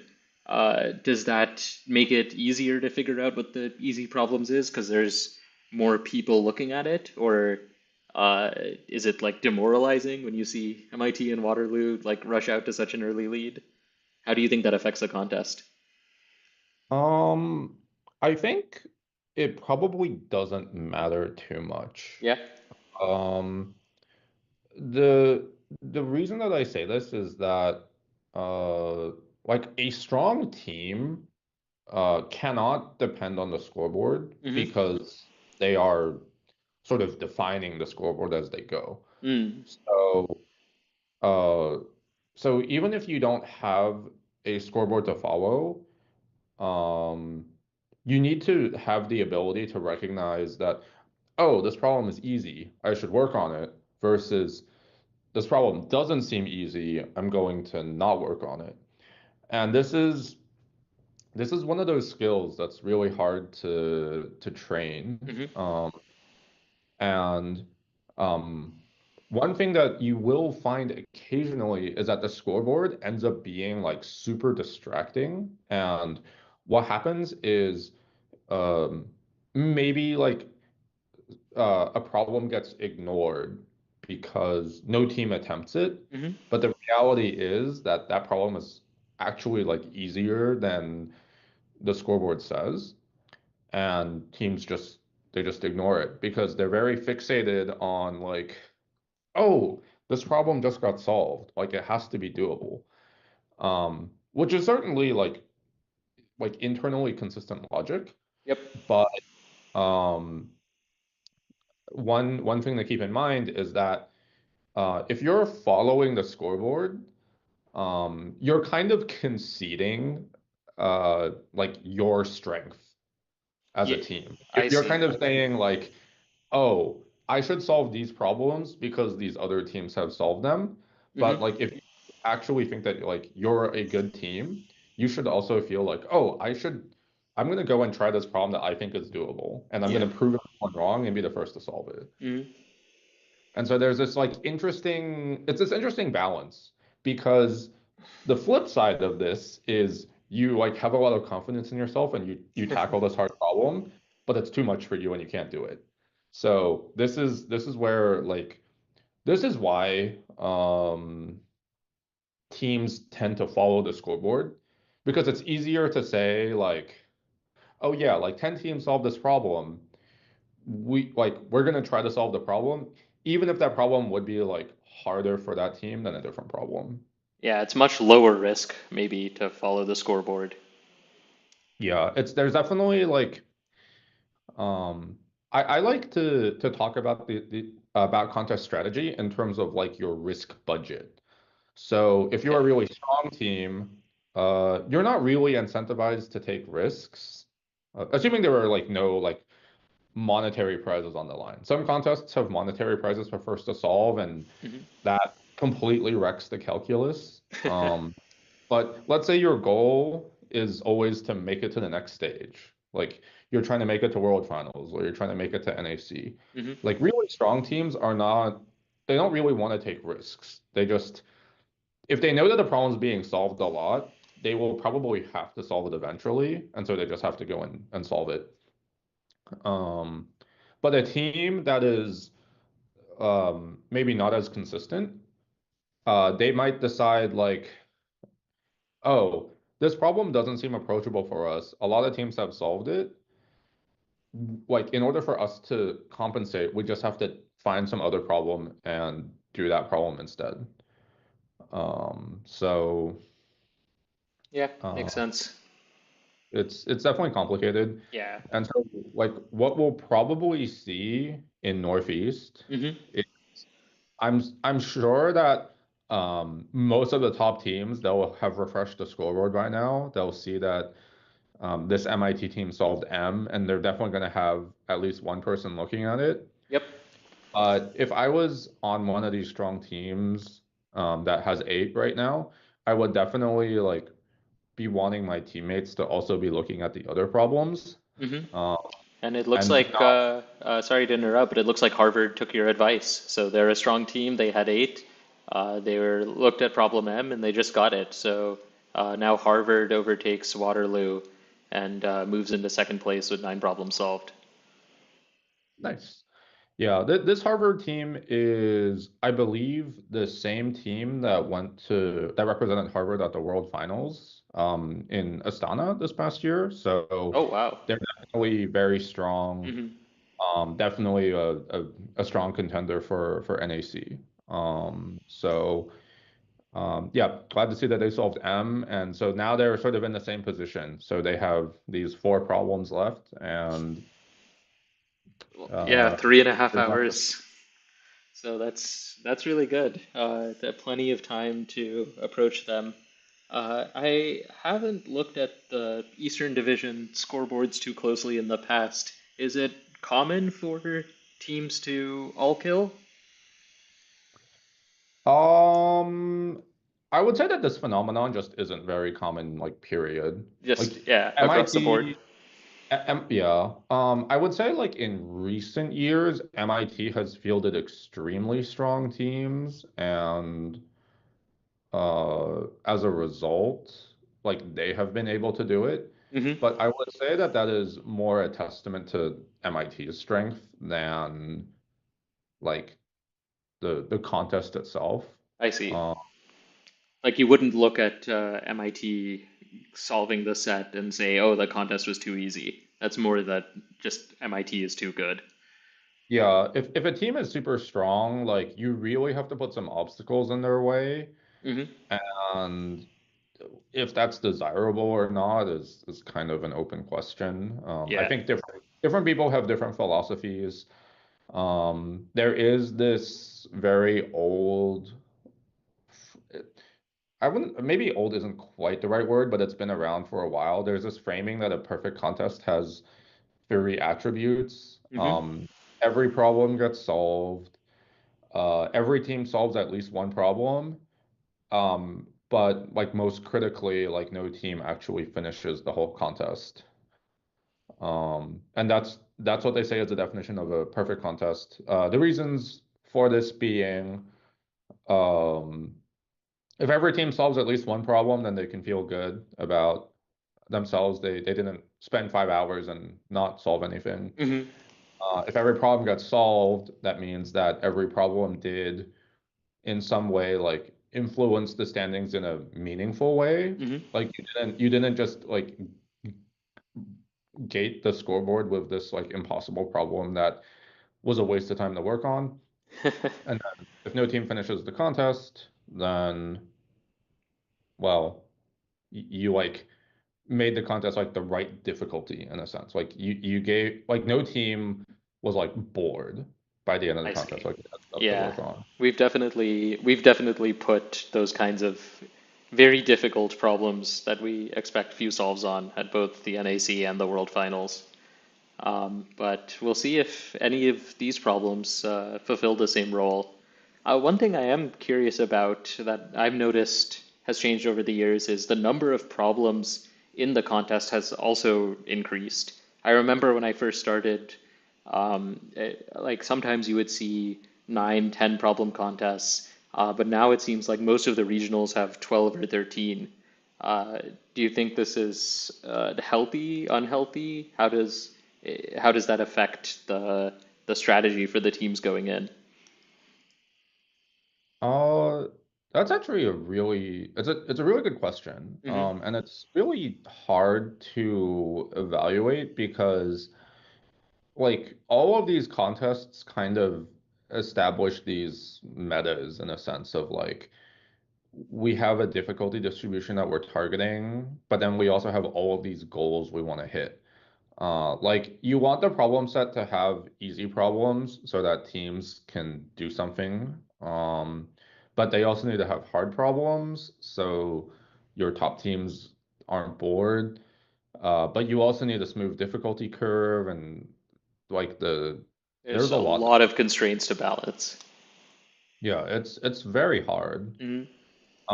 And so I think the main reason that you see these contests going in this like more problem direction is it allows for a bit of a smoother ramp up in the difficulty.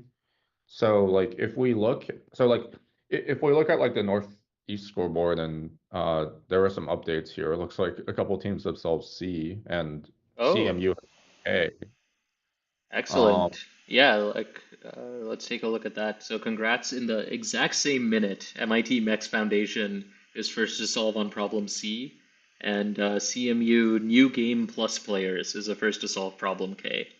So congrats to both of those teams. So it looks like now all of the top teams have know which the next three approachable problems are: C, K, and M. yeah.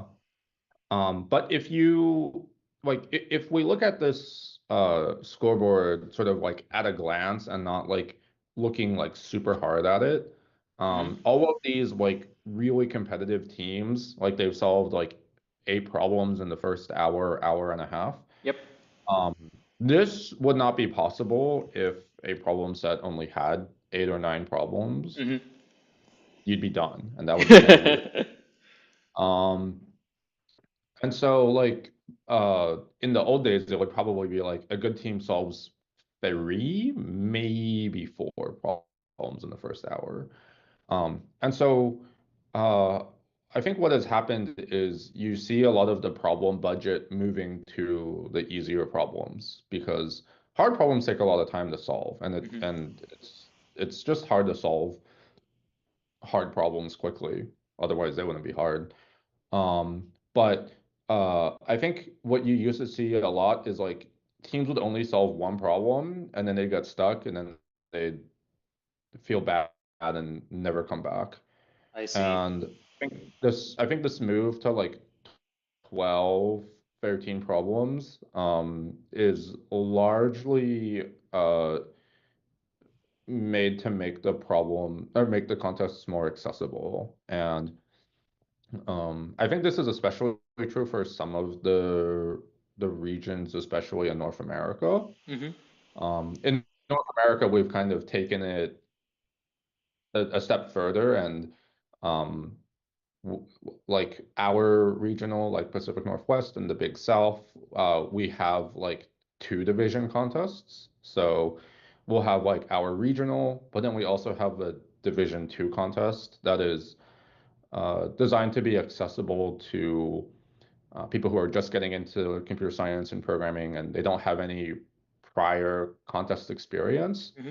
And we sort of craft a problem set that's supposed to be like really accessible to them. So even if they don't have sort of this like programming contest muscle to exercise, they have a problem set that they can work on that will challenge their like ability to like implement like problems to specification. It'll test some like sort of problem solving skill without necessarily relying on like algorithmic knowledge, stuff like that. I see. Um, and so, yeah, I think the shift is overall a good thing, Hmm. I would say.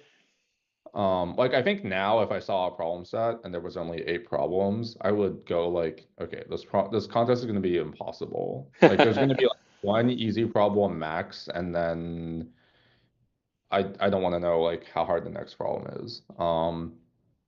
And there's actually a lot of psychology that kind of goes into contest performance. Like if you get a bunch of like incorrect submissions on a problem, like it can be really demoralizing. And Yeah, so absolutely. We've so we've all been there. yeah. Is there, Uh, why do you think that the individual contests are structured so differently from the team ones? Like these ICPC contests, they have 12, 13 problems. Earlier you were mentioning now so many students train on, say, Code Forces or AtCoder, and those contests usually have 6, I believe. And it's very clear, like, what the difficulty order is. It's very different styles. Do you think like a 6 problem contest could be appropriate for a team contest? Do you think a 13 problem contest like ICPC could be appropriate for individuals? um, yeah, there are a few questions. I guess there are like multiple like sort of different or like formats being considered. Hmm. Um, I will say that a lot of these ICPC contests, even though they are like intended for teams, like really ambitious individuals will just try to take on the contest solo and see how well they can do. Hmm. Um, which is perfectly fine. Yeah. The contest isn't necessarily designed to be done by an individual, but that doesn't stop people. And uh, like it is feasible in a sense. I think 5 hours is definitely like around the upper limit of like sustained effort before you start to get like really tired and just start getting really sloppy. Yeah, five So hours is a long time to kind of sit there intensely focus on, frankly, like challenging problems. It's a lot of time, a lot of brain activity, a lot of focus. yeah, actually, interestingly enough, so in North America we have the NAQ, the North America qualifier. Hmm. So that is a full like 5 hour ICPC contest. And there were no explicit rules on how it should be used. Hmm. Like teams can do whatever they want with it. They can make it like a practice. They can make it their qualifying contest. They allow, I want to say that they actually allow like arbitrary team sizes. So like if you hypothetically wanted to do it as like a team of like 10, I think that's Huh, possible. I don't know if I misread that, but I swear I saw like team sizes up to 10 were supported, but I could be hallucinating that. that's pretty Um, funny. but yeah, a lot of the top universities will uh, force contestants to do it as an individual. Mm. Um, and I think part of the rationale for that is when you're in that, like at the regional, like you're going to be there for 5 hours. And even if you yourself are not going to be coding for 5 hours, like you still have to be like operating like at that level for 5 hours. And that's tough. So there, you're sort of getting your practice in a sense Yeah, for being able to like sit there and do like a 5 hour contest. And doing it individually is super hard because you don't have a teammate that can help bail you out for anything. Like you're completely on your own. You have to come up with your own solutions, but then you have to implement them. And like like that's it's tough. it's It's tough very being tough. asked to do all of that. In the team contests, like you have a little bit more flexibility. Like if you're not super comfortable with coding or you just type a little bit slower and you don't really want to be at the keyboard, Hmm. you can just focus on coming up with solutions and having someone else on your team implement them. Or conversely, if you're like really fast at coding, but maybe your problem solving skills are not as good as your teammates, you can like defer to them on that. Absolutely. I do want to interrupt you for a second because in the greater New York region, NYU Team 1 is the first to solve problem M. So congrats to them. And now we're seeing a little more parity between the regions in terms of which problems are getting solved. Still no solves on C nor K in the New York region, but I'm sure they'll come in. Meanwhile, in Northeast, we actually have three teams near the top of the leaderboard who have solved problem C. So, and only one team that solved problem K. So that's probably going to be a strong signal to the teams that are kind of on that cusp of the hardest 4 or 5 problems. Yeah. I think the Greater New York region scoreboard is sort of how I would expect it to play out normally Hmm. in a sense. Um, like I think like the East Division, like the Northeast and East Central, Hmm. um, the top teams are very sort of they're very fast. Yeah. They're very strong and they're very fast, so they get out to like a really, really like fast start. Like I just refreshed the scoreboard, and there were no teams that have solved 7 problems. Like either a team has solved 8 or they've solved 6, and there's somehow like no intermediate. Oh, Um, interesting. Yeah, you're and right. that's like I think this is just an artifact of like I refreshed the scoreboard at an interesting point in time, Hmm.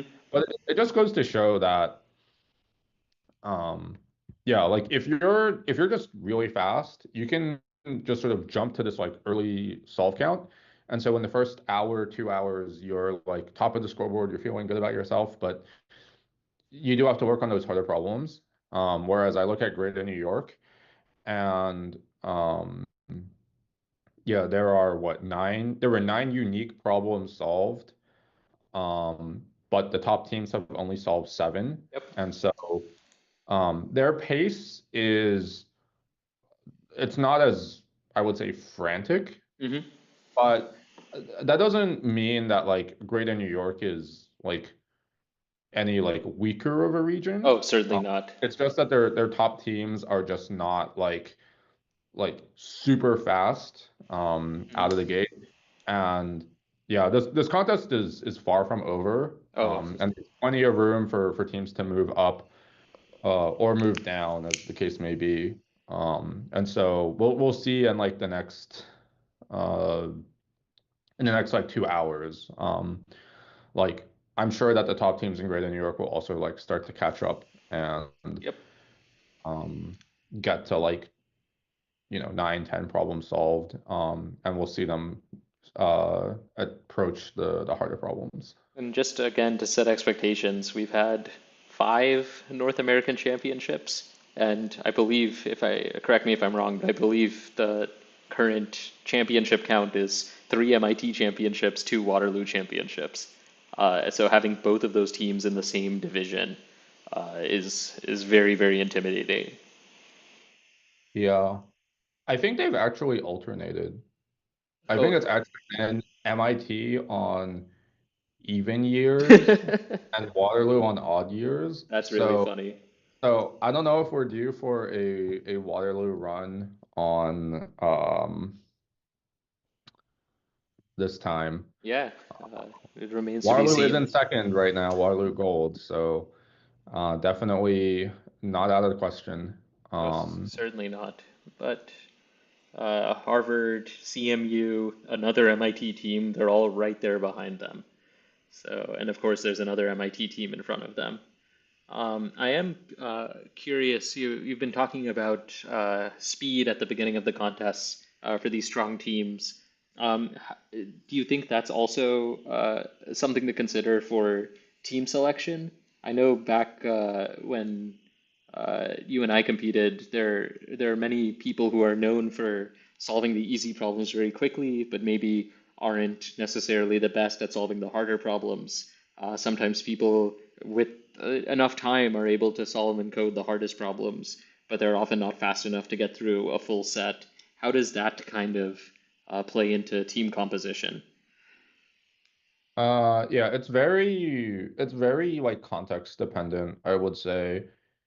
It's hard to know like in advance like what team compositions work well, in part because I think you need to work well with your teammates. And that's actually arguably more important than maybe like trying to do a lot of these pairings on paper. There's some The kind way of like that unspoken synergy that just matters a lot. Yeah, so for example, like my 2 World Finals teams were very different from like a strength perspective. So in 2012, like I was definitely like the weakest problem solver on my team by far, and it wasn't even remotely close. But I kind of had that I would say like recklessness. And what that ended up translating to was like at that World Finals, I ended up solving, I ended up implementing 3 problems and then actually sort of coming up with the solution to a 4th problem. And I never like the joke at the time was that like I'm good for the first hour of the contest and then I like let my teammates sort of clean up.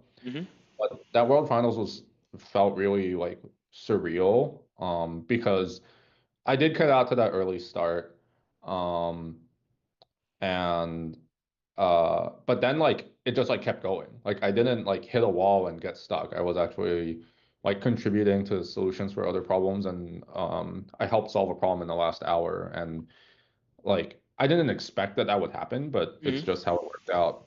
Yeah, that's super. That's always really exciting and rewarding. I was actually similar. Actually, hold that thought. Because CMU new game plus players just solved problem C. So they are also in the same bracket as MIT with 10 problems solved and jump ahead of Waterloo. CMU, I believe, is still the only team in either division to solve problem K. So if they can get problem M, they'll leap ahead of MIT. And based on these scoreboards, M has been solved by a few teams across both divisions, whereas K is still CMU special. Yeah, the solve counts are like 5 in Northeast for M, and then 4 for C. And And then in in Greater New York, Yep, it's and then in Greater New York, we have Rutgers just got problem F, so that makes them the first team with 8 problems solved in this region. yeah. I believe the Rutgers team has 1 returning World Finals member, 1 or 2. I do not recall exactly. Um, so yeah, returning World Finals contestants are always going to be very strong and definitely help to carry the team. Yeah, absolutely. And the experience of being in that high pressure environment with very like facing very challenging problems for hours and hours really pays dividends in these regional competitions. But going back to your point about being fast and hitting a wall, we used to joke on my team in university that I didn't know how to code, that I just knew how to type. My teammates would, solve all the problems quickly and just kind of give me the ideas, and then I would just type them up quickly. And I'm sure there are many people who are either competing right now or in the live stream that fulfill a similar role for their teams. It's not glamorous, but somebody's got to do it. Yeah, that was kind of my role on my second World Finals trip. Our team was much more balanced in terms of like problem solving. So, my 2 teammates and I, we were all like pretty similar skill levels. I was sort of the designated like implementer. I see. But in terms of problem solving, we all kind of shared that burden equally. But whenever like painful implementation came up, it would usually fall on me. I vividly remember at our regionals, um, back then there was sort of the problem set always had this like very like almost like forced structure. Like there was always a flow problem. There was always a nasty like graph search problem where you had to optimize your implementation. And so I was prepared for that. So I remember like it was like an hour and a half in. Um, my teammates like, okay, I found the graph search problem. Here it is. You have fun. And like I think like 30, 45 minutes later I had solved it, and it was like 250 lines, and I was just like, not fun. Don't want to do that. And then I didn't do anything else for the rest of the contest. You had paid your dues at that point. Yeah. So yeah, that sort of thing does happen. Like there is just a problem where it's like, okay, you just have to occupy the keyboard for some amount of time to get it done. And so that was my specialty, just really long implementation or anything that was kind of like just type a lot. Yeah. I think those problems are a little bit less frequent nowadays. The meta always shifts a little bit, and I think as much as I don't really want to admit it, I do feel like the people who uh, are responsible for creating the problem sets, they definitely have preferences with regards to problems. But it's not just as simple as like, oh, this person really likes sort of mathy combinatorial problems, or like this person really doesn't like rote data structures problems or whatever. Yeah. It's like you just get these sort of preferences that like afterwards you look at it and you're like, okay, yeah, sure. Like I can see this person coming up with this problem. But on the other hand, like when you're in that contest and you're just like looking at the problem, um, you're kind of in a different mode entirely. And you don't really Absolutely. think about like who wrote this problem and what are they doing? You just see a problem in front of you, and you're just like, I have to do this. Yeah, and that's probably a good segue into my next topic, which is how has judging changed in the North American regions over your decade doing it? Some things stay the same, some Hmm. things change. Um, so I think for people who are very familiar with like code forces and they've dabbled in problem setting a little bit, they're probably familiar with the system called Polygon. And Polygon is sort of like the problem setting platform that Code Forces uses and is like basically deeply integrated with. Hmm. Um, and uh, to be clear, like I don't know, like we don't use that in North America. I know that there are some contests out there where they host, they do everything in Polygon and then they like export it later on and convert it. Yes, I Um, believe the several European competitions do that. yeah, I think Europe does that. I also believe that like Northern Eurasia does that. Hmm. Um, but in North America, we don't.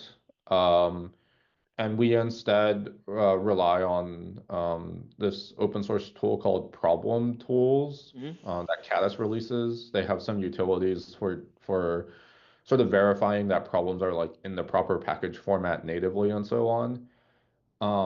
We didn't actually, or I don't remember when it came out, but I remember we kind of picked it up and I've talked to some, like this year actually, I talked to some judges who are familiar with both.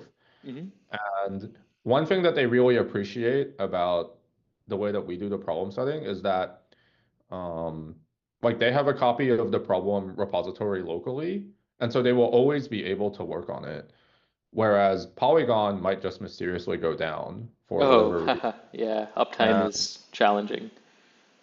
And like that's hard. Or Hmm. like if you can't actually touch the problems because the actual host is down, then what do you do?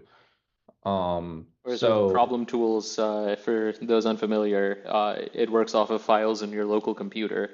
So generally, most contests will have a Git repository, and then you use kind of the standard software engineering tools to uh, maintain your repository, push and pull branches, what have you. This, in my experience, this is great for some people who are kind of know these standard tools in the Unix command line and work with them often. It can be tough for maybe researchers or professors who don't actually use these tools as often, and they prefer a more streamlined interface that Polygon offers. So I can really cut both ways. yeah, there's definitely some there is some like manual configuration to like set it up and depending on like what device you have, Hmm. you might configure it differently. So like I have our problem repository cloned on two machines. I have like a Windows machine and a Mac. And then like for the Mac, I'm like testing all my changes in like a Docker container, but for the Windows machine, I have like a virtual env that I'm doing a bunch of stuff in. Yep. And it's like yeah, there is definitely some like setup required. Hmm. There's always going to be like some sort of setup required, but I have found that I prefer like being able to do a lot of things locally Yeah. because it's easier for me to inspect by hand. Like, okay, this test case looks like what I want it to be. Whereas when I've done stuff in Polygon, I sometimes just get random errors or like things are not very it like I guess it's because I've been using like the problem tools for like I don't know 5, 10 years now, and Hmm. I'm like too used to it. So when I go to set problems elsewhere, I like unlearn like the habits that I've built, and I have to do other things. Yeah, everybody has their own system. I also like while we're on the topic, I want to call out a newer repository called BAPC Tools. It's basically a re-implementation of problem tools in pure Python, developed by the staff of the Benelux algorithm programming competition. That's Belgium, Netherlands, Luxembourg. And I've actually been using that. It's pretty much a drop-in replacement for problem tools. But it can be a lot easier to set up if you don't have Docker installed. So it's cool seeing more options come out for problem preparation. And I think that's going to make our contest stronger. I think we should probably take another look at the scoreboard. Is there anything else you wanted to say to the stream, Nick? I guess if I did have one thing to say, it's like as Arnav said, like we always need more judges. And so even if you're like a current contestant, you can like it could be possible for you to help out as like a judge for a different region. If you're sort of recently graduated or whatever and you want to stay involved, yeah, regionals always need more judges. I know there were people who have been asking me about helping to be a judge for the NAC, where I think all of us who sort of do this are accessible via like, be it like Codeforce's DMs, or if you're in like one of the like big like the North American ICPC Discord or whatever, like we can be sort of found. So for folks that are interested, definitely happy to chat around like, how to get involved and become a problem setter. It's a lot of fun, and you learn a lot on the problem setting side. Just a lot of like really random things, not all of which are like strictly programming contest related, And not but all of which you necessarily wanted to know, but you will learn. yeah, you'll learn a lot of really cool things. And honestly, that's part of the reason why I'm still doing this, like a year out of school, like, or decade out of school, sorry. Like I remember very adamantly saying at the end of senior year, like, I'm done. I've done 2 World Finals. I'm gonna be a coach for the team for 1 year as like the current most experienced undergrad, and then I'm gonna like graduate and I'm gonna be done with this. Right off And in the sunset. here I am in 2024. It's Yeah. 10 a.m. in California, and I'm watching a scoreboard, or I'm watching 2 scoreboards. I'm on the stream, and I need to actually go prepare I need to finalize my regional contest, which is next Saturday. So Well, yeah, we'll let you head off and do that. But thank you so much for coming on the stream, Nick. It's always a pleasure chatting with you. And thanks for best of having luck me. with the Pacific Northwest Regional this weekend. Thank you. Take care. Bye. Bye. All right. I'm not sure why it's showing that image, but I think we're good now. So give me 1 second to double check the camera and make sure everything's working. Okay, I think we're in the clear. So let's see what's happened while we were catching up with Nick. Let's start with the Greater New York Regional. So near the top of that scoreboard, there's been a bit of movement. Rutgers was the first team to get 8, but Princeton solved their 8th problem almost 20 minutes after that. Even with taking 3 attempts on problem F instead of 2 and solving at the 2-hour mark instead of 20 minutes or 10 minutes before, their penalty time was so much lower on the first 7 problems that Princeton is actually in the lead by a full 75 minutes of penalty time. Both Princeton and Rutgers are the top 2 teams, and they've solved the exact same set of problems: ABD, FGHI, and L. Right below them, however, is NYU, which is missing H but has problem M. And then Columbia with the same set of problems except for problem L. Looking further down the scoreboard, it's pretty much the same story as the beginning of the contest.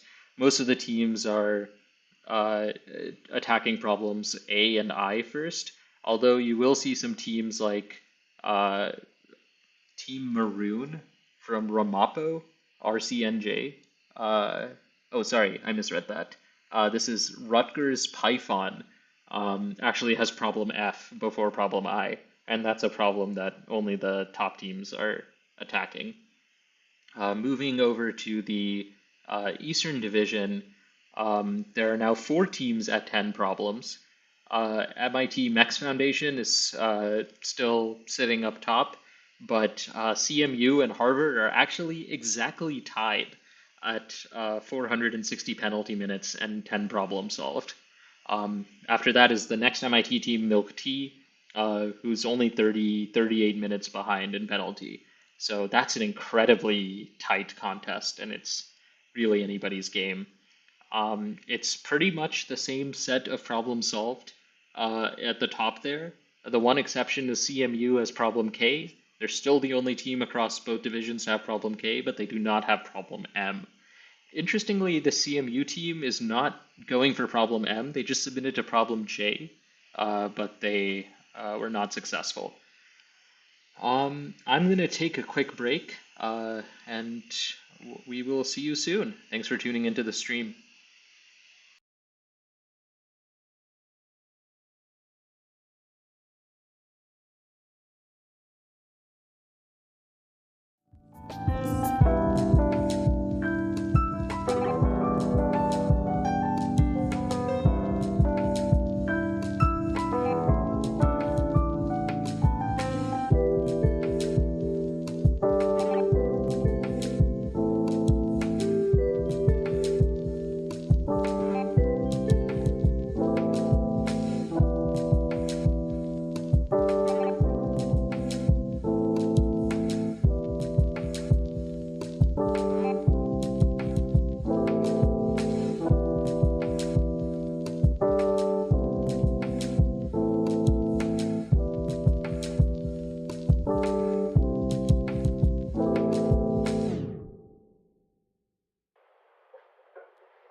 Hey everyone, I'm back.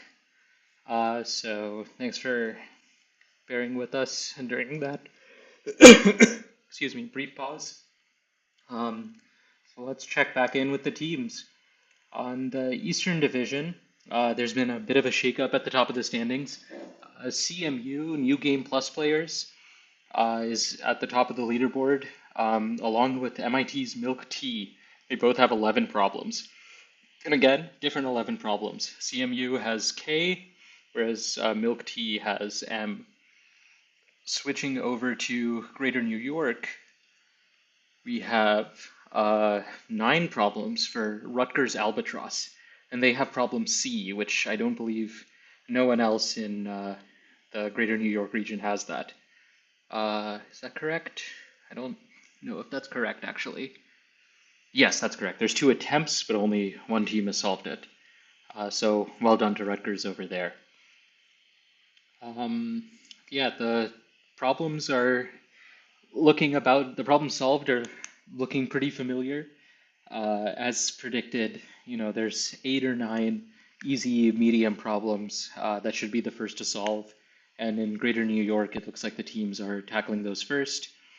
Whereas in the Eastern Division, they're getting into the harder ones with solves on J, K, and M. Awesome. I'll go back to the music, and then we'll be back soon with more surprise special guests. Thank you.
and we interrupt my lunch break for a very special announcement.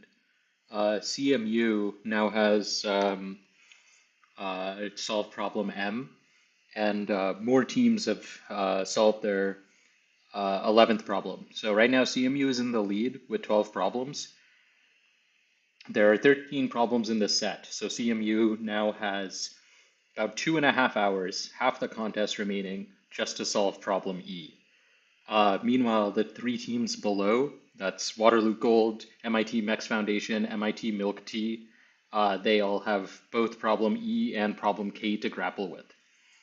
So best of luck to everybody.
right, and more exciting updates during the lunch hour.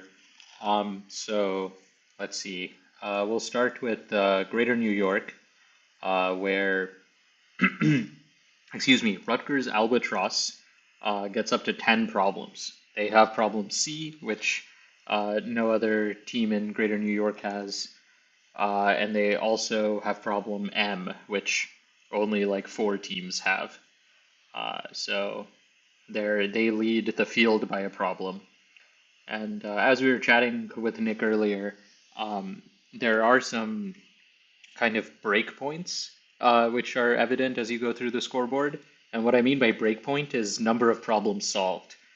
So, you know, Rutgers is at 10. They're kind of alone up there. But strangely, there's very few teams at some of these even, or I don't know about even, but some of these numbers. So there's no teams with, Princeton is the only team with 8 problems. Then there's a huge number of teams with 7, a large number of teams with 6, and then again, relatively few teams with 5 problems. So that kind of ties back into what we were saying earlier about there being different difficulty classes of problems. And some of these teams that are near the top, they're still missing some problems that other teams find very approachable. Problem B in particular, NYU Team 3 has solved the problem D, problem F, problem H, which according to the scoreboard are much harder than problem B. So if they can get that, they can move themselves up a tier and have a better shot at qualifying to the NAC. The real, even bigger updates, not real, but even bigger updates are in the Eastern Division, where I had popped back in previously to say that CMU had gotten 12, but now MIT Milk Tea has leapfrogged their sister team, Mex Foundation, and they're the first MIT team to 12 problems. So both CMU and Milk Tea are working away at problem E, fences make good neighbors, and it's likely that whoever finishes that problem first will be the Eastern Division champion. However, Mex Foundation is actually choosing to go for problem E before problem K, and they have one wrong attempt on it already. So it's still anyone's game. Waterloo and Mex Foundation need to get problem K in order to catch up, but Waterloo has a very low penalty. They blaze through the first set of problems. So any team can take it in the Eastern Division. And here the problem solve gradient is much smoother. You have a decent number of teams at every count of problem solved. And again, this is just a feature of having so many more teams on your scoreboard, which is always good to have more data points. All right, see you all in a bit.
And if you're seeing and hearing me again, you can probably guess what happened.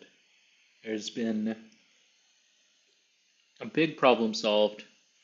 So switching back to the Eastern Division, it'll eventually scroll back to the top. But when it does, then where is that scoreboard? Excuse me.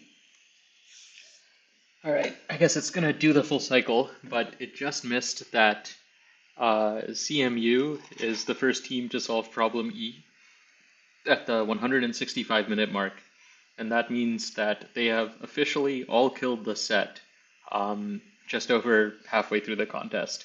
So huge congrats to CMU New Game Plus players. That is a very, very impressive accomplishment. Finishing an ICPC set is a rare feat at any level, but doing so not even at before the 4-hour mark, but before the 3-hour mark is not something I expected to see today. So well done to them.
Hey everybody, I'm back after some light technical hiccups. It's good to see you all, and oh boy, do we have some spicy updates for you. So if you switch over to the East Division scoreboard, you'll see that CMU New Game Plus players, they solved the entire set at the 165-minute mark. 2 hours, 45 minutes total. Absolutely crazy. 15 minutes after them was MIT Milk Tea. They finished the set at exactly the 3-hour mark. However, Milk Tea has a 996-minute penalty. MIT Mex Foundation right after them is at 776. Waterloo Gold right after that is at 779. If either of those teams gets problem E without any incorrect submissions, they will leapfrog Milk Tea and have a lower time penalty. And this was great timing to get the stream back. MIT Mex Foundation submits problem E at the 192-minute mark. That puts them in second place overall with the full problem solved. And at 8 minutes, 8 penalty minutes, they overtake Milk Tea. What a tight race. This is crazy. Now Waterloo Gold, they don't have any incorrect submissions on problem E. So it is possible that if they're able to submit this problem in the next, say, 7-ish minutes or so, if I'm doing my math correctly, they could leapfrog both MIT teams and then take second place. So CMU, it seems like it's a pretty solid victory, but the rest of the standings are still up for grabs, which is kind of crazy to say. I don't think I've seen some ICPC regionals that get solved. I don't know if I've ever seen any get solved by 3 teams at the 3-hour mark. So this is very, very impressive from all of these teams. And down the board, it's not like there's just a few teams who are at the top solving all the problems and then everyone else is getting 6. There's or fewer. There's a pretty steady slope in terms of number of problems solved. So Waterloo and MIT IJK at 12, U of TA, Purdue, Harvard at 11, and so on and so forth down the board. So these problems are not easy despite how the top teams make it appear. So congrats to all of them.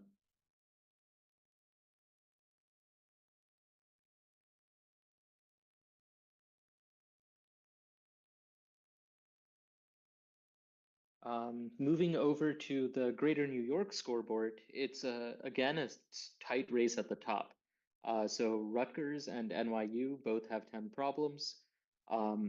Both have the exact same set of 10 problems, but NYU has a bit more penalty time due to some wrong submissions on D, it looks like.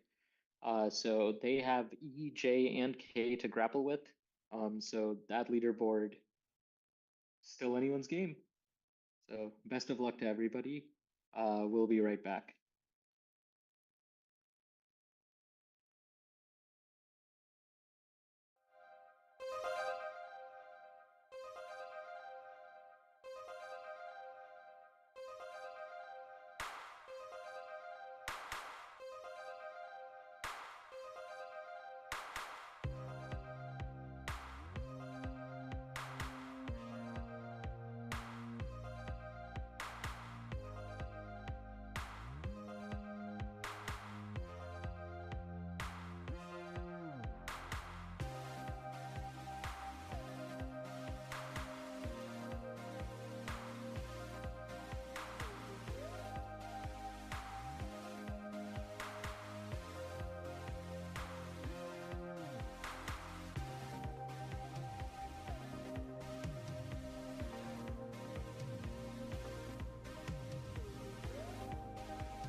Hello, everybody. Welcome back to the stream. What an exciting couple of minutes it's been. I'm joined here by Christian Lim, the coach of the Columbia teams. Hello. A judge. He's done a volunteer. He's been in pretty much every role across the ICPC Foundation. But before we start chatting, Christian, I do want to give our viewers an exciting update.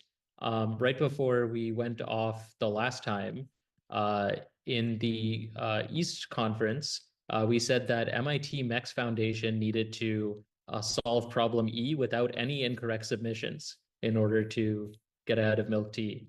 And they've done so. Then they beat out milk tea by 8 minutes, which is basically nothing in ICPC penalty time. The newest update is right after that, MIT IJK also finishes the set. Their penalty is quite a bit larger at 1,227 minutes. So it's very possible for Waterloo or Harvard, if they're able to get these next two problems back to back, to overtake this IJK team. But a really, really strong showing from honestly all of these teams. I'm super impressed.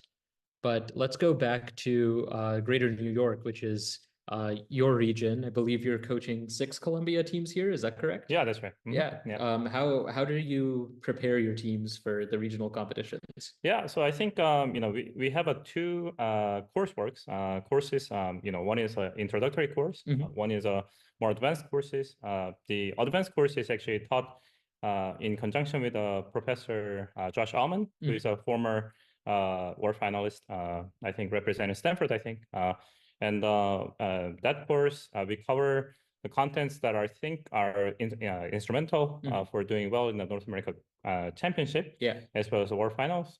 And the introductory course is to make sure that we can actually engage the students, computer science students especially, in the context of Columbia. So those been the two very essential parts of training. And then, those two teams, those two courses, we meet on Sundays in a weekly basis to train, and they would actually discuss the solutions to most of the problems. Hosted by former world finalists from Colombia, Innocenti Karov, and he would share some pro tips as they train for the next portion of the contest. And so that's been one. Second portion is we have a local contest, as well as we are trying to get some high school engagements as well. And then we also had let's say in-house version of programming camps, hosted by Columbia coaches. So there are actually 4 coach as well. Actually 1, 2, 3. Five. Yeah. 5 coaches. So me, I'm heading, the Columbia team for now. And then there's a Josh Allman, who is a full-time faculty, tenure track, and we have Innocenti, who we had the absolute blessing of actually getting on board this year. He has one more chance to go as a contestant, so he'll probably do that in the next couple of years. And then there's Benjamin Rubio. And then there's a Grace. And then each of those people actually have a sort of dedicated role within the coaching staff. So I think the fact that we have a very strong team, like a coaching team, to work in unison to get this, let's say charter/thrust going, I think is a main integral part of the success, I would say. Yeah, I hear a lot of universities talk about developing a competitive programming culture and getting not just one team involved, but many teams involved, who are then able to compete, learn, build off of each other, train each other. Absolutely. And it sounds like you guys have been very successful at that.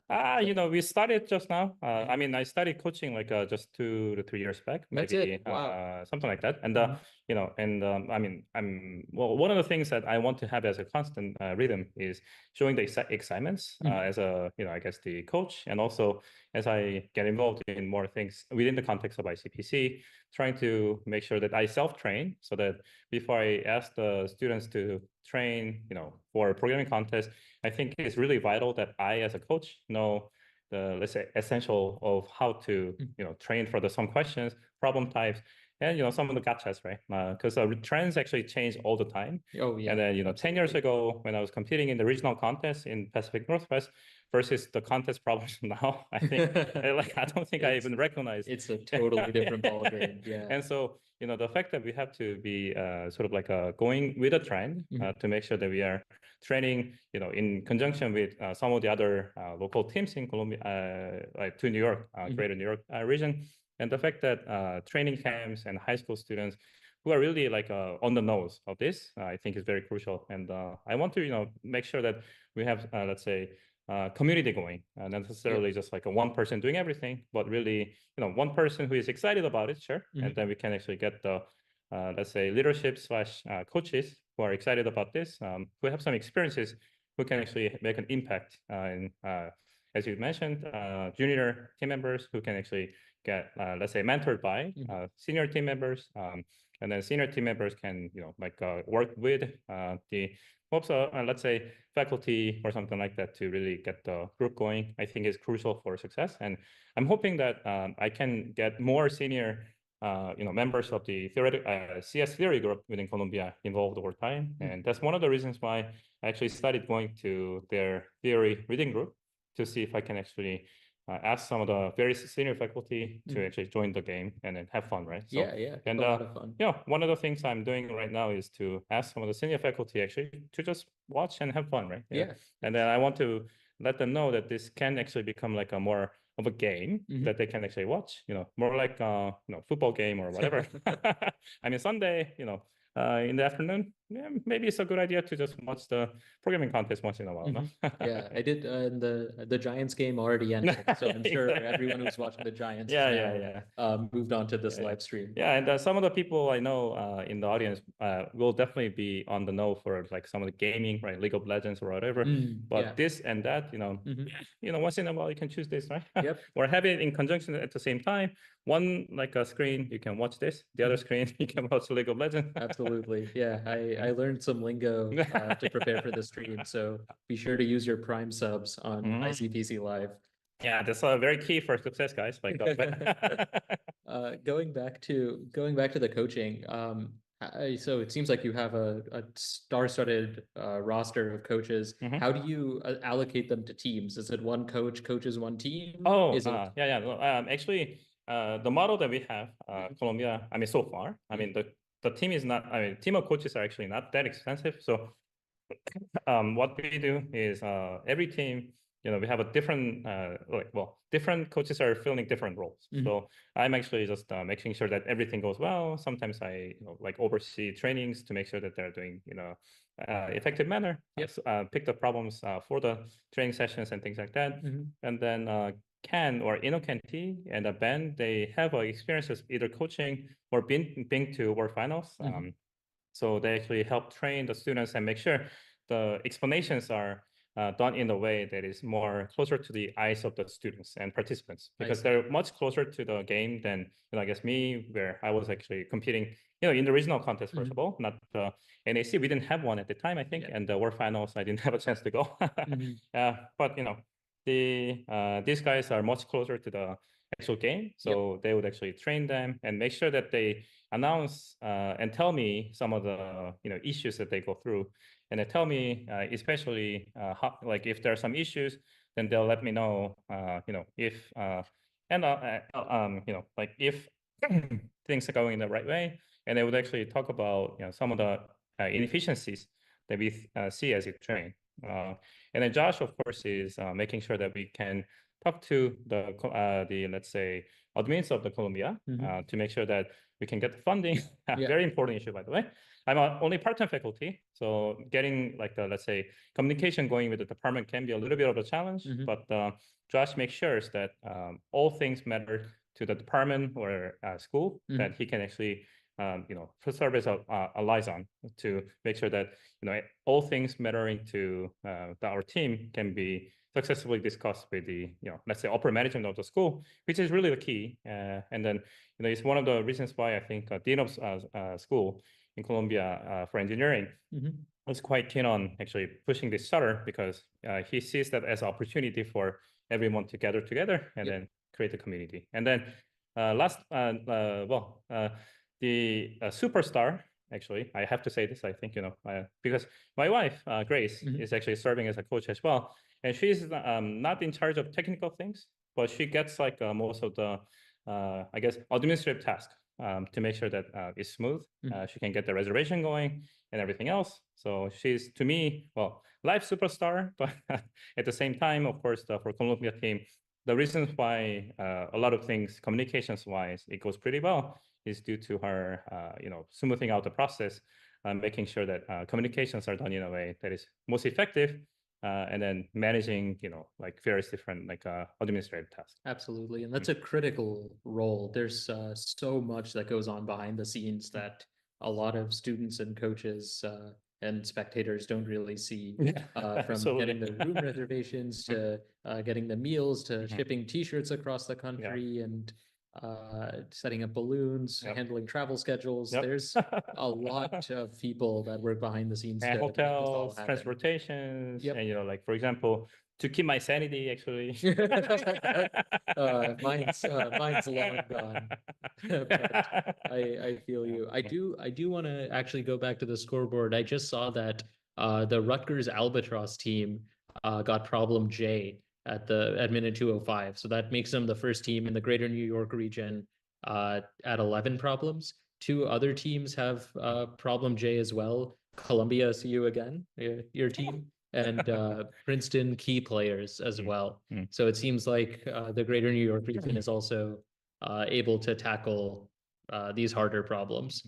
K and E still remain unsolved in the greater New York region, but we'll see how the teams fare with them. Yeah, absolutely. It seems like See You Later team, or See You Later team was last year, and the See You Again team is this year. It seems like we'll see you again. Is there any overlap in members between the two teams? No, actually, Just a we just got separate a completely brand new team actually this year. So we have 3 team members. One of the team member that actually took my course last year, his name is Matthew Lowe. He's obviously, very studious and always come up with the questions and always ask the toughest question in the class. So those are the guys they have to look out for, because these guys will actually make a difference. Yeah. And then there's a freshman by the name of Brian. And then Brian Zhao, he has been to IMO, I think multiple times representing Australia. So we have a fairly strong team member that can do mathematics pretty well. And then, Matthew can do the implementation. And then we have one grad student, master student, her name is Emma. And then Emma is actually taking the course that is jointly taught by Josh and myself. And she's been, based on what I saw, she learns really fast.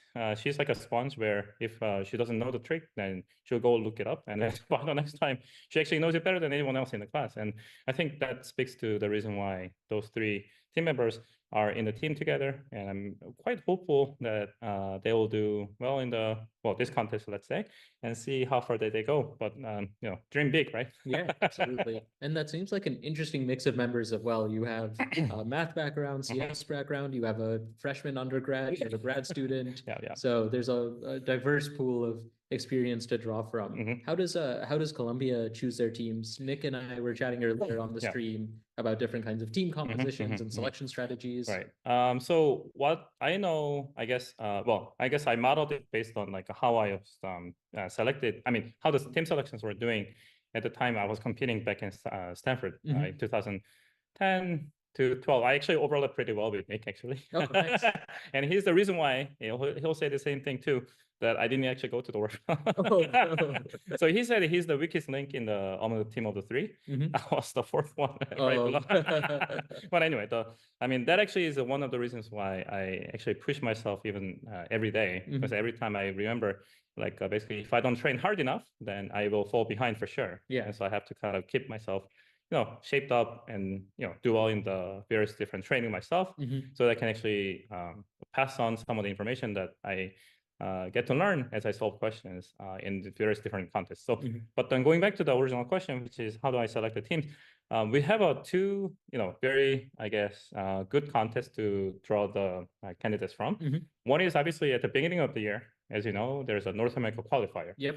Which I'm pretty sure aren't I've been part of since the like 10 years ago, something like that, right? Or something in that order. Like, No. The first NAQ I helped out with was probably 2018. Oh, so Yeah, I see. So that's 5 years ago. 5 years Yeah, ago. 5, That's 6 when I years ago. graduated. That's Oh, when okay, I okay. began judging. Ah, okay. Then, yeah, I mean, maybe my memory is, but I mean, I kind of saw your authorship, all the NAQ No, problem. I've Yeah, actually yeah. never written a problem Really? before 2018. Yeah, Oh, that was my okay. first year judging. Maybe then, maybe 2018. Yeah. Yeah. But anyway, so the NAQ problems is one of the contests that we ask all those people who are taking any of those, both of those courses, and also any of the people that are not in the courses but interested in taking part to take part, so that we can actually see the candidate pool of people that could be a good fit for Columbia teams for the current cycle. And the second thing that we do after that is we have a fine-tuned version, and then we call it Columbia University Local Contest, and we call it CULC. We've been doing it for the 4th time and 5th time, I think, this fall. And Very cool. yeah, we actually developed the questions amongst the coaches. So Ken, Ben, and myself, and of course, Josh oversees to make sure that like the type of questions that we have is not like too, let's say, needs, or it doesn't actually cover some fields that we don't want to cover necessarily. I see. So we make it so that we are testing something in addition to NAQ. So we have some specialty areas like geometry, for example, and then we want to make sure dynamic programming, some of the hard ones like optimization ones, and various different, like a work final specific topics are tested. So we have those 2 data points, NAQ and CULC, where we kind of combine the score, like we have sometimes 1-to-1, like a 50-50% mix. Sometimes you do 30-70, and then sometimes we do 70-30. And then based on what we think is going to be, let's say, the difficulty level of greater New York contest and NAC and world finals, we fine tune that a little bit over time. But of course, it's not an exact science. So of course, like there's some gray area. Like sometimes if people get sick or it's not a good contest for them, they can really do not so well. So we account for those as well. And then Codeforce's ratings and their previous exposures to programming contests like IOI and related contests like IMO, IFO. We kind of look for various different metrics like this that are directly correlated, I think, to the performance of the programming contest. And then, just all the coaches actually sit together and then decide, oh, like this is a result. This is what we see. I think those are like the, for sure good cases, and then decide amongst the rest like what it seems like, and then debate, and then so come up seems with like it's a bit holistic. the coaches get together, discuss, try and find synergies. So that's like pretty cool. like with a little bit of like a explicit concrete data points, we mix that with sort of like holistic view of what their profile has been like. And another component that I think is the key for success is whether strength of the team members based on what we noticed from practice contests and coursework and so on. Are they covering math topic, like hard ones that are otherwise probably going to be unsolvable during the contest? So like Brian is taking care of that portion, I think. And then is there a person who is especially good at implementation heavy stuff like geometry, or some like problem that requires heavy parsing? So we look for those. And the third one, who can actually really make sure that these 2 people who are implementation like expert and math guys, can they synergetically work together? They can, if there's a third person in the middle who can really talk to these 2 and make sure that they combine all the efforts together. That's really interesting. Sort of like similar to how I think in different typical company in research team, you'd have someone who is really theoretically grounded, one who is like, let's say, very practical in implementation, really good, and someone who is like bridging the gap between the 2. Absolutely. So that's like how I modeled that portion. It seems to be working so far, right? But it's again not exact science. So those are the 2 things I try to. That maps pretty well to how you describe the profiles of the See You Again team. Are there similar kind of archetypes throughout all of the teams? So team as one implementation, one math, one bridge. I tend to compose a team so that we have one of the like following brackets, right? So in the actually amongst the teams that I had in Columbia in the history of, well, I guess 3 or 4 teams I had a chance, blessing to work with. This will be the 4th one, the See You Later team. See You Again team. But the See You Later team last year, was composed of math person, Eric, and then he went to IFO, and then he likes math, so he did pretty well in the Putnam competition. So he got honorable mention, and then one team member was Innocenti Carol, who went to IOI, got a silver there. So he's another very good implementation person. So again, these two are very they worked really well with each other. They're both freshmen at the time, so it was a spectacular. And the third team member was an experienced person, Kevin Young, and he's been to the World Finals year before.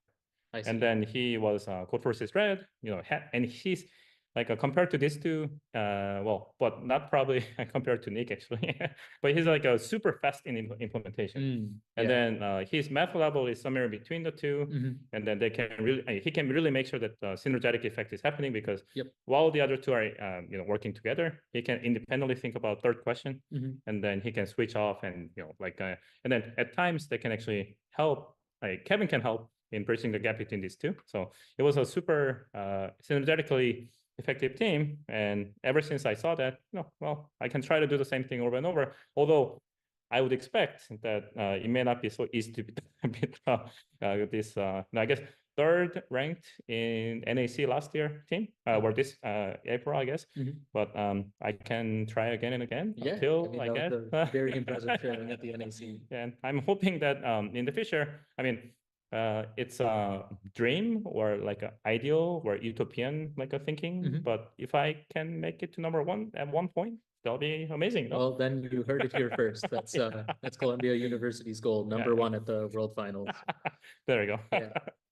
And going back to your team compositions, one thing I've noticed is both teams, see you again, see you later, they had a grad student on them. No. Actually, Kevin was undergrad. Oh, he was an undergrad, yeah, but he was like a senior, or? Yeah, he's a senior now. He's a senior now. Got it. So All right. he competed when he was a freshman, and competed again when he was a junior. I see. And I think he had a gap of 1 year. Okay. Yeah, something. Yeah, like that. I've heard similar things though, that it's very important for these teams to.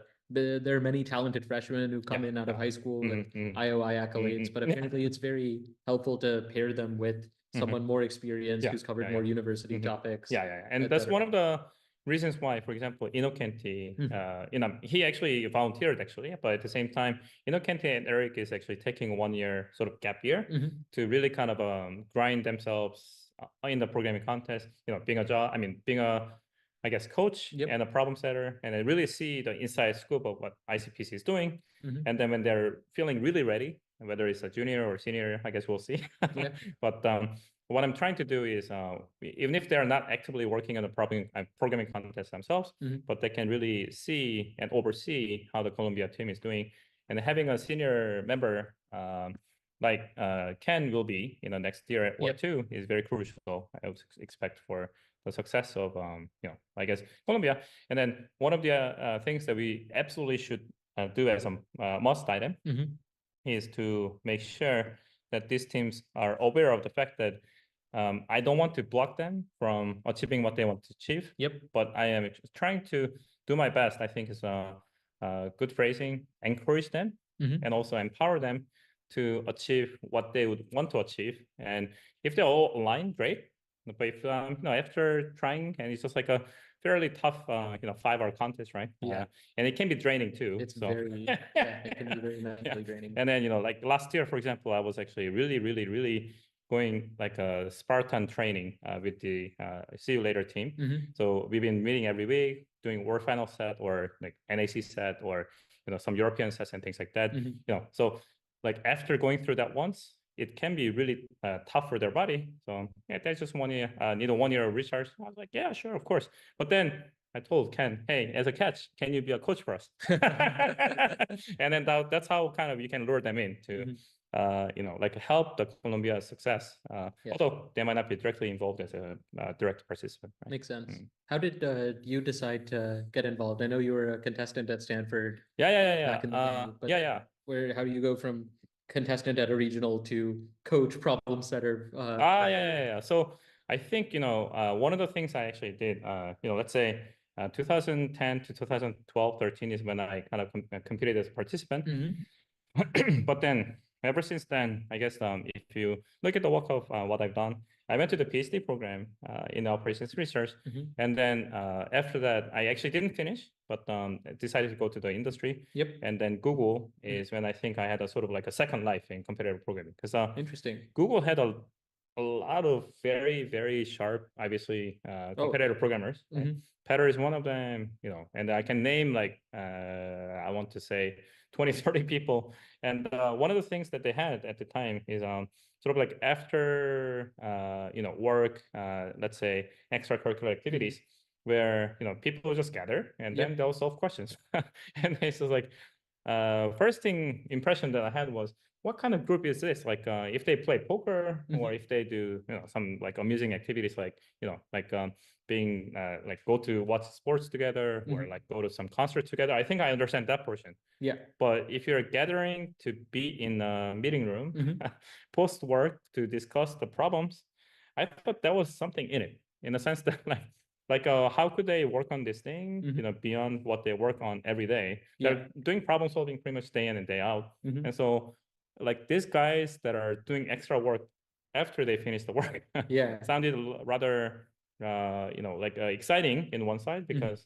they're obviously in it for, you know, volunteering and having fun. And the second portion was, I knew that some of those guys are superstars in like a Google Code Jam, Facebook Hacker Cup, now Meta Hacker Cup. Now Meta Hacker Cup, yep. And then ICPC, you know, IOI, what have you. So I think getting exposures to this group was the key for, you know, like basically piquing my interest. And what they've told me at the time is, oh, if you have a chance, if you have a chance to be a coach for, you know, ICPC team, then you'll have such a exciting time to live a second life as a competitive programmer, because you can nurture them and make sure that they feel the excitement that I felt when I was a student as well. So I think that was one very, very big portion of this journey. And then after I went to different place from Google, I came to New York, and then I happened to join like, I guess this you know, like quant company. And then I came by, and then, you know, I started teaching at Columbia as a, you know, part-time faculty. But then at the time, Columbia didn't have a actually coach for ICPC team. Really? But, yeah. Wow. But you know, what they told me is, oh, why don't you you know, coach me? Can you do that? One of the team members of the very first Columbia team actually reached out to me asking if I can do that. Yeah. And well, I was looking for such an opportunity. So it just happens so to work out perfectly. At the time, we didn't actually have a course in competitive programming. I mean, not even the introductory version, but now we have introductory one and the advanced versions.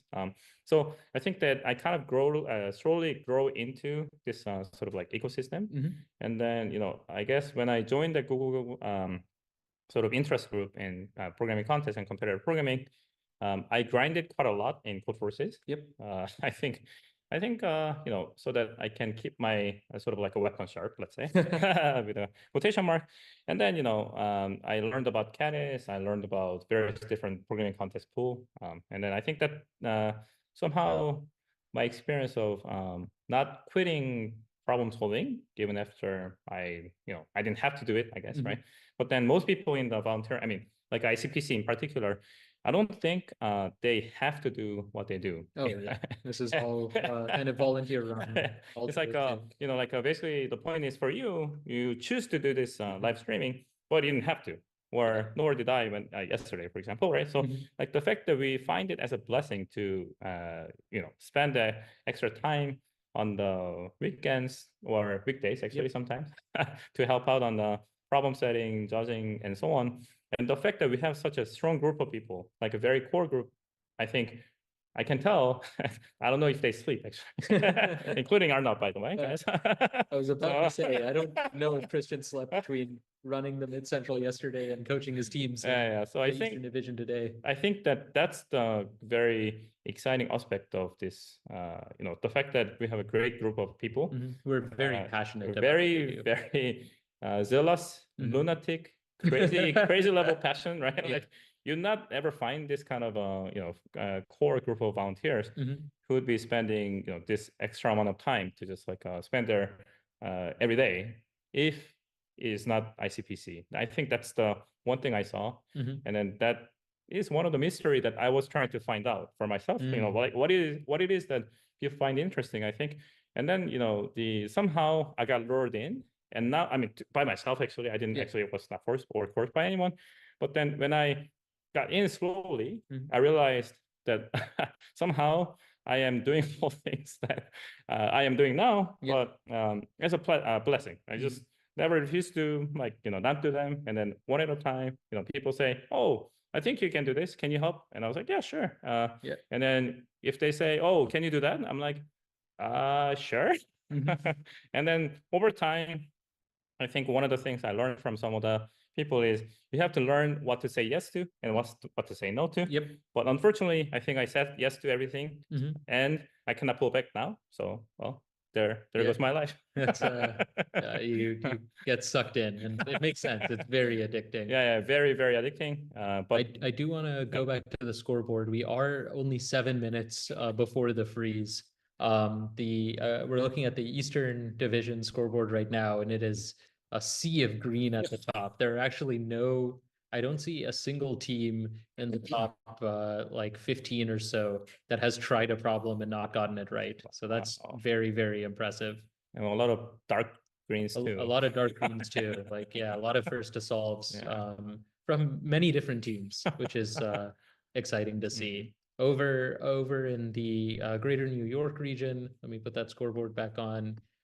Right before the freeze, we still have Rutgers standing strong at 11, but more teams are catching up. Princeton, NYU, the team we were just discussing, see you again.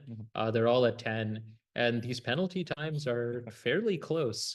So 1-2 more problems, it's still anyone's game. So I'm sure you'll be I'm sure you'll be excited to see the outcome. Any last words for the stream before the freeze? Oh yeah. So I guess, I mean, first of all, I want to say one thing. I want to thank you for inviting me to this, of course. Of course. Thank you so much for coming. And it's been such a, I want to say, blessing at multiple different levels too. One thing is, you know, I heard about the community existing when I was working at Columbia, but then, you know, I wasn't too active in the group, of course, because first of all, I was intimidated by the type of profiles that I would think that I would see at ICPC. And I think that actually fueled me to really drive hardest when it comes to problem solving and try to like grind first before joining the, you know, I guess the illustrious group, I want to say. But then I learned, but I guess one thing I learned is for anyone who is actually watching this as an audience is, you know, when you think that you want to join this ICPC group, do not feel afraid. I think that's really the first key, because if you like artificially put some, let's say the initial barrier to joining some group, then it makes it like impossible, in a sense that like you'll always be doubting, is this the good time to join? Is this good time to join? Should I grind more and join? What do I do? So instead of doing that, when you feel the, you know, like, oh, this is a very special group and you heard about this ICPC group, well, just sign up. Yeah, absolutely. And then, you know, like do the very first regional contest. You know, and if your school has a local contest, then do so. Because I think we always need, I guess, a lot of different people in this. But in particular, I think what is going to be the fuel for this group is going to be participants who can later become, you know, I guess, organizers or judges and so on. But I think what we need as a very ground level sort of, let's say, principle for this group is we are people first, I think. And so make sure to sign up and have fun. If you're doing, I can tell you, the problem solving with other people involved and not just by yourself, then you'll be feeling much more engaged and fun to have, basically, you know, if your friends are doing it, chances are you want to do it too. And that's what I learned as a guiding principle. So if you're in doubt about joining, do not doubt and just sign up. One of the implications of that is, I can tell you, when I first joined the local contest for Stanford, I think that the scoreboard still exists, but I feel really embarrassed about it. But now I feel like it's a story that I can tell to everyone. Yeah. I had a negative, I think, 17 or 21 compilation errors Not even wrong answer. Yeah, the story to tell is I didn't know how to compile the code in C++. And I had to still want to do the local contest, and therefore I tried my best, but then I just didn't know how it works. So, well, what was the moral of the story is basically I was not afraid to try it. The thing is, in the mathematical aspect, because I was doing math contests prior to doing the programming contest, mathematically I knew how to do, but I just didn't know how to implement it. Yeah, And it's a different skill set for sure. yeah, it was super frustrating. But the point is, if you can, let's say, go over the frustration and kind of grind on the problems and learn the rules of the game, let's say, then you can do the local contest better. And then if you do a local contest, then you can go to the regionals and then try for the next one and next one and so on. But the point being that, well, I think it sounds almost like a commercial, but if you're like doubting yourself rather than putting a lot of energy on the doubting, because it can be self-fulfilling, I mean, like guiding, you can back yourself out from that and try to just start today. Yeah, I do think that's a pervasive issue in the community. Is there's these scoreboards, there's these competitions with tens of thousands of people. No matter how good you are, you're going to find people who are better than you, and they're very visible and it's very easy to see. But that doesn't mean that you can't contribute. And I think we're both prime examples of that. Neither of us are world beaters or able to get necessarily to the tops of these leaderboards all the time. But it still feels good to be able to contribute back to this community that's given so much to me. And maybe the second aspect is compete potentially with yourself. Let's say like a one day before version of yourself. Let's say yesterday version of yourself, as opposed to competing with all these crazy guys who are at the top of the leaderboard. Exactly. And I say this because if you compete with others, then it can be super frustrating for you, and then you may not be able to keep that activity as a hobby for a long time. But if you compete with yourself, especially yesterday version of yourself, and you're grinding a lot, then I'm actually better than the version yesterday. And you can say that every day. And then at times, you may feel that your progress has plateaued. But the point is, at the time that you think is plateaued is when you make a great progress if you get over that hump. And so everyone who's been to, I think, programming contests and grinding for a long time will have that sort of like a plateau region seemingly, but that is the region of the greatest improvement if you get out of the trough. So that's part of improving. So the most definitely, grind, but have a guiding principle, which is you compare to your past version, not to others. And I think we're hitting exactly 3 hour mark. Exactly. Or 4 hour mark. Just switching back, we're seeing the last couple of submissions right before the freeze come in. Wellesley makes another attempt at B. Wow. Yeah, and then not freeze is 20 seconds, it looks like. So we have a little bit of time for those last minute of submissions. Go. Shall we? Look at all of seconds. that green up top. That's really, really impressive. That is and all green. All green. And couple stragglers on E, couple stragglers on K, but no reds. They are getting solved, and no reds. The highest red is at 14, which is very, very unusual for this point in the contest. And scoreboards are now frozen. So what this means for the next little bit is we won't be able to see the results of each submission. You can see right after the freeze, a couple came in the greater New York queue, and I believe those will show up as blue, maybe yellow. It looks like it's yellow on the scoreboard. So we won't know the results of those submissions until after the competition. So that means that the standings as they are not the whole story, and we'll only find out in an hour. Like when the result comes in, right? So. Exactly. Christian, it was a pleasure having you. Absolutely. Thank you so much. Yeah. We'll be right back with more interviews, this time with the judges. Stay tuned. Thanks, guys.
Hello, everybody.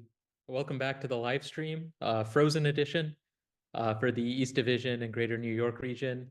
It's my absolute pleasure to be joined here by three of the chief judges for the East region.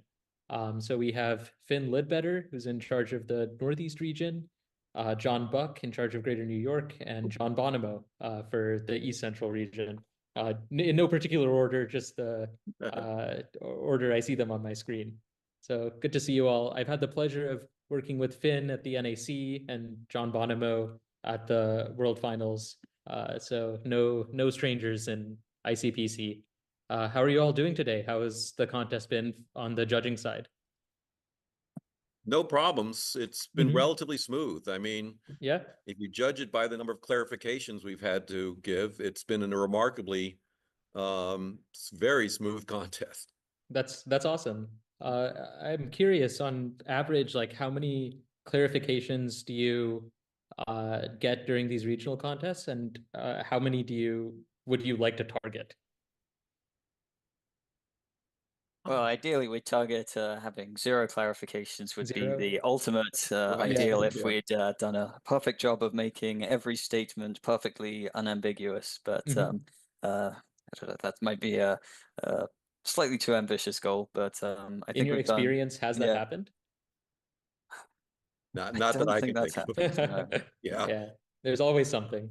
Yeah, I would say what we get maybe in an average year, maybe what 20 to 30, maybe, you know. But this year, is it been around what 10? How many? We had 10 in New York, but some of them were just along the lines. There's some of the new teams asking questions about wording and things like that they should maybe know, and you just have to say kind of read the problem, that type of thing. Or if they're a real new team, you kind of point them in the right direction a little bit sometimes. Yeah, And that's Yeah, and I extra. think we only had one clarification where I think the answer was no comment here, something on ponyless, I believe. But I think that's the only one. The rest we thought was pretty clearly stated in the problem statements. Excellent. And yeah, that's extra impressive given the number of teams there are. This contest has over 300 teams, right? So getting that few clarifications from that volume of people is very, very impressive. How about the performance? I was chatting with Nick and Christian earlier, and we were all really surprised to see the strong performance, particularly from CMU and MIT. Did y'all think this was a possibility, or did this catch you guys by surprise as well? Unfortunately, no, it didn't surprise us. We knew this was on, as far as past contests goes, this was on the easier side. Yeah, I wouldn't call it easy. Yeah. We had one sort of real stopper problem, but it stopped the judges too. So we just felt we couldn't really in good conscience use it.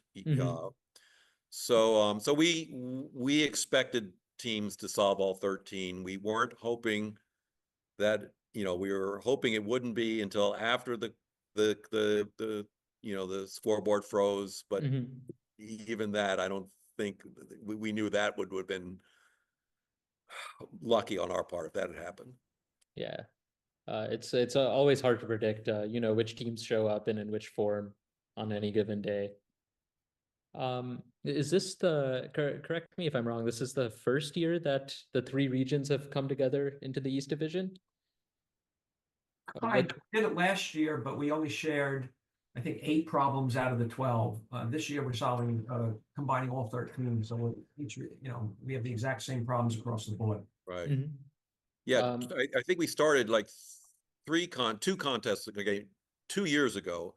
The Northeast and the East Central combined. Did we use Finn? Did we share or did we use the exact same set?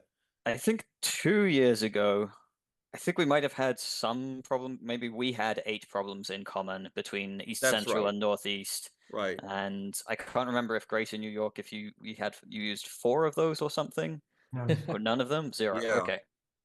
But last year, the Northeast and East Central, we used the exact same set, and then John used some and augmented with a couple others. But yeah, this is the first year that we are really one big region, or I guess One big happy family. division now, whatever. Yeah. Yeah. Well, one family. Paul, you know? So, yeah. What's it been like kind of combining the judge pools from these regions? Because these are three of the oldest regions in the world, ICPC wise.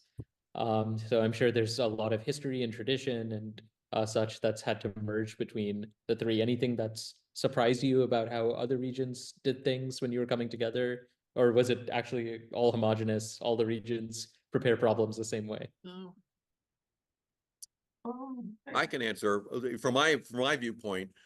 Two things I saw that, you know, some regions use more sort of just mathematically inspired problems. And I also got the impression, I could be wrong, that sometimes some of the judges in other regions got a little tired of the cutesy stories we put around some of the problems, and would rather there we go, and then would rather just be more straightforward. Here's the problem, solve it, you know. Yeah. So there has been, and I think if you look at today the problem set that we're using now, there's a combination of both. There are some that are just very straightforward, you know, like average substring, you know, is just, you know, boom, boom, boom, you know, here's the problem, here's the answer. And then you got others with, you know, hysterical stories, you know, tied in, right? You know, right. Yeah. Yeah. And, you know, so those are the only two differences that I detected. I don't know if anybody else has felt any differently. But I will say it's been a godsend because for years in our region, it was just 3 or 4 of us trying to come up with, you know, a good problem set. And that's, you know, after a while, you start running out of ideas or stuff. I mean, you know, and so the influx of people from both of these other regions and their contributions have been just phenomenal. And I really want to hats off to Finn too. Finn's really taking the lead and just keeping us all on track. I'm really sort of a binge person. I'll get a while and I'll just do it for a while and then start doing the things that I put aside while I was doing that. And then, but Finn has been really great, I think, just keeping us on track the entire time. Yeah, I think that happens a lot. I mean, I did a lot of the solved problems early on, like in the summertime, you know, July and August when nobody was doing anything. And I think Fred from the Greater New York region as well, he did some of that. We were solving as we went along too, but I think it's great that we have 3 regions of judges and people that are willing to solve these problems and be sometimes very, very pedantic in their analysis of problems. You know, this comma doesn't belong here, and we need a microspace here, and all this other stuff. And the Arniv is aware of this. How's that? Arniv is aware of this at the World. Oh yeah, this is yeah. a mainstay at the World Finals. Is where do the commas and dashes and all of that go? Sure. But yeah, having all these people solve the problems, I think, is great, and that's one of the reasons I think we have so few clarifications this particular year. We had, you know, a lot of people looking them over. Yeah, many eyes make light work, including yourself. You know, on that, one weekend, I think he sat down and did all the problems or something like that. And said, "All right, I'm done."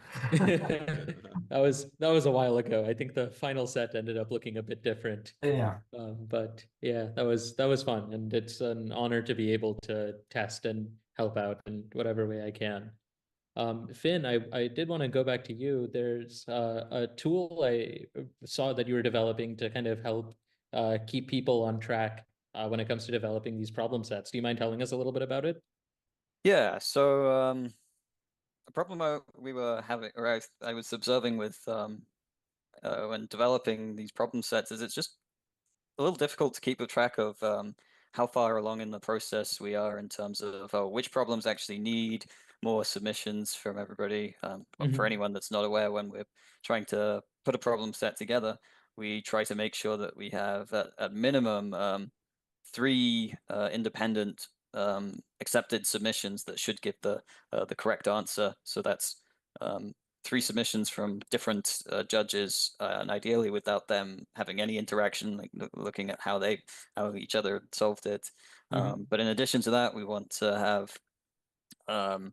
like wrong answer submissions, so submissions that should get the wrong answer when submitted. So to make sure that our test data is sufficiently strong. So we want to make sure that those greedy submissions to the dynamic programming problems that definitely don't get judged as correct, or that your inefficient algorithms get judged as time limit exceeded. So yes, we have to we come up with example submissions for each of these, and we then have to make sure that each of those types of submissions gets the correct answer. And so when you're doing this across 13 different problems, and there are, I don't know how many judges were involved in the end in this process, something like 10 or more, 10 of us or something like that.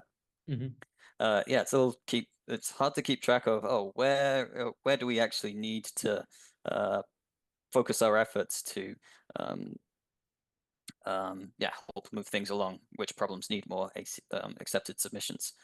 And so I started, I wrote a script that would just pass the problem directories, look at the Git information. So we use Git and GitHub to check in all of our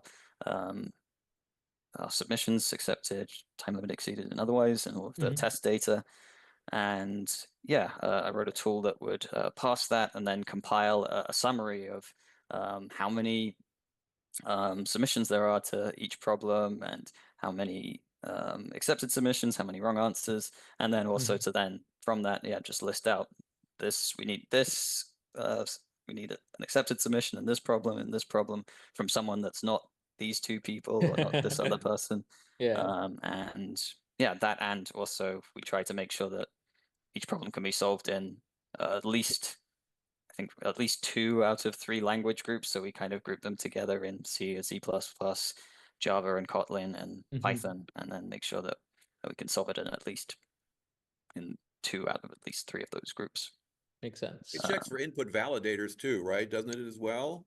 I did not add support for that. It just says please add in the summary. It says please add input validators. So I hadn't quite added that feature yet, but it's available as a installable Python package. So if anybody is familiar with using the Python package index PyPy, you can just pip install it and use it with. What's it called? We need to know the name. Right? So it is called Crifx, CRIFX, which stands for, approximately stands for the contest PR, the R in Crifx is the preparation insights tool for anyone. So it's a bit of a mangled acronym, but it's distinct and somewhat pronounceable, I guess. So that's why I have it. So you're not going to turn up any other results if you search for Crifx. So some search engine optimization there, I guess. So just nice. Well done, well done. And some people might be listening to that and hearing 3 independent solutions. That seems like a lot. But we've actually had, in 2 contests I've been in recently, all of the judge solutions to a problem have had the same bug. And it's only when we get the 3rd solution or the 4th solution that we discover that all of the judges made the same wrong assumption. And this that almost happened in the Worlds this year, so, but that was caught in time and everything too, so even at the uppermost levels. Yeah, it happens everywhere. So every additional judge solution makes a huge difference, or tester solution makes a huge difference. So we're super grateful to all of the judges and everyone who are able to contribute those. Do you have any funny behind the scenes stories you can share with any of these problems, or anything interesting, any big changes in any of them? I guess maybe not while the contest is still going on. Never mind. Anything? Well, I mean, we would just sort of come up with different stories for something. I mean, a lot of times, I mean, we liked the problem, but we needed a story. So I think both balancing art and Ponyless were, in my opinion, on the dry side as far as stories, but I'm into stories. So, we had different stories for them and stuff. I mean, Nice. okay, that's not a hysterical insight, but I mean, that's, that was something. some of the background that was going on. There's an hysterical insight. The discussion we had about the difference between because of and due to. Oh, yeah. Yes. That was informative. I had no idea. In fact, I've been telling everybody about that now. Yeah. Please, I have no idea what the difference is. Please educate Go ahead, me John. on the stream. You can deal with that. Yeah, who had that? I can't remember. Which judge? Was it Liam? Liam Kelleher. Yes. Yeah. He's the grammar guy. Yeah, it's depending on you use because of or due to whether you're referring to a noun or a verb. I think because of is a verb and due to is a noun, right? Really? So you say something like the tree's growth is due to blah blah blah, but the tree growing is because of something like that. So yeah. Huh. You learn something new every day. Yeah, no kidding. I've been speaking English for almost 30 years and I've never come across that before. Huh. Crazy. Any advice to people who might be interested in becoming judges in the near future for an ICPC region?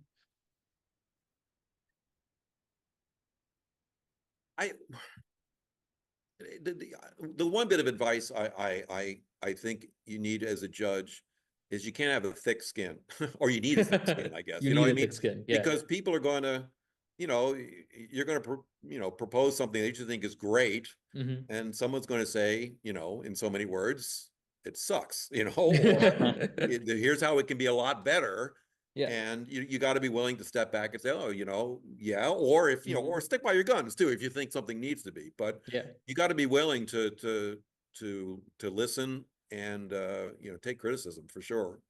And you got to be willing to work, obviously. Absolutely. Yeah, I'll caveat that with like everybody in the judge group is like, working towards the same goal of like trying to make a high quality contest. So it's there'll be some things that are as John Bonomo said that we have like had some experience with this in the judging pool that no, we might see some things that no, that's not going to work for reasons X, Y, and Z. But otherwise, always interested in new ideas and like refreshing that pool of ideas, as also John was saying earlier. Of eventually you start to run out of some ideas of your own, and always interested in hearing new contributions and people bringing their own preferences for problems, whether it's like the slightly more mathy side of things that certain people like, or the more algorithmic side of the more implementation heavy problems, or these various different approaches to it. So there's definitely a mix of things there. And I would say there's nothing like, when you think you're sort of running out of ideas, there's nothing like hearing some other new ideas that just sparks, like, oh, but then what about this? And suddenly you're starting thinking in a whole new way too about new types of problems too. That happened with one of the problems here. That happened with the problem M, the smart passwords one, because Bob Roos, he jumped in and he had a lot of great ideas. Not an idea, but he came in and had a lot of ideas to make it simpler or make it more well defined. And I think that helped out a lot. Yep. Having another person that liked the problem and figured out how to make it better. Absolutely, that's critical. I think of my World Finals submissions, only like 50% of them make it through with the bounds that I propose them with. People are able to figure out alternative solutions or better solutions, and it makes the problem much more interesting. So that's always fun. What does spark the ideas for these problems for you guys? I know for me personally, I generally get inspired by physical phenomena or systems I notice. I know other people get more inspired by mathematical processes. I'm curious if there are other sources of inspiration you draw from. The only consistent, there are a lot of different things. I mean, I'll be driving down the street and seeing stoplights go, and I start thinking of like a graph problem or something about connections, something. But the one consistent place is when I'm teaching. When I'm teaching, especially like advanced data structures or something, and I'll be doing some algorithm, and I'll literally, a lot of times I just sort of pause in class, and there's a silence as I start thinking, oh, wait a minute, maybe we could do something with this. and and then a student will come up and shake me, and I'll come back to reality, and and go on. But that, for me, that is the most consistent place. But I get inspiration in a lot of different places. But that's the number one place.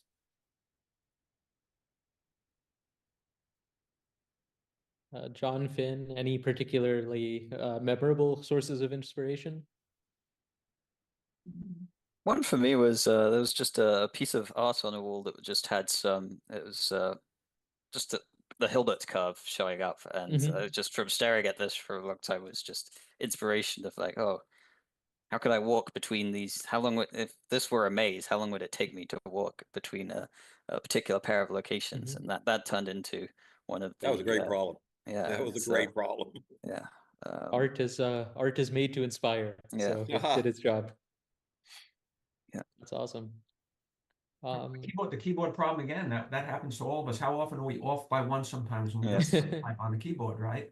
And you get half the password right, and the other half is wrong. And that was inspired by that frustrating problem. Interesting. I thought I guess half and half, but I do know some big websites. If you type your key password in wrong, like with flip case or with caps lock, they'll actually still accept it. They save hashes for all of those different variations. Yeah. So I heard that in a tech talk once, but I bet no one has gone quite as far as to allow shifting your hands around. That seems like a bit much. We're ahead of our time here. Yeah, visionaries. That's pretty much all the questions I had. I don't want to take up too much of your time at the end of the contest. Is there any closing words or remarks you have for the stream? I did want to mention one thing. One discussion we sort of started, which is interesting, is that with the presence of the North American qualifier now, the role of these regional contests have sort of changed a bit, I think. I mean, or we're in the process of changing. We used to think we really had to come up with qualifier or championship. The championship. Sorry. Okay, NAC. Championship. Sorry. Yes. The next level. We've been talking a little bit about this over Slack today about, is this really a bad contest? It used to be, there was always three things you wanted in a contest, right? Almost every team gets one, every problem gets solved, no team gets all done. Yeah. And I guess we may be waffling on that last one. I mean, is it our responsibility at this level to really come up with the hard knockout problems that will really super challenge the best teams? I mean, I guess, and if we have one, does it belong here, or does it belong in the championship round? So I'm just saying we just sort of started that conversation. I think that's an interesting maybe shift that may be coming for the regional contests. I see.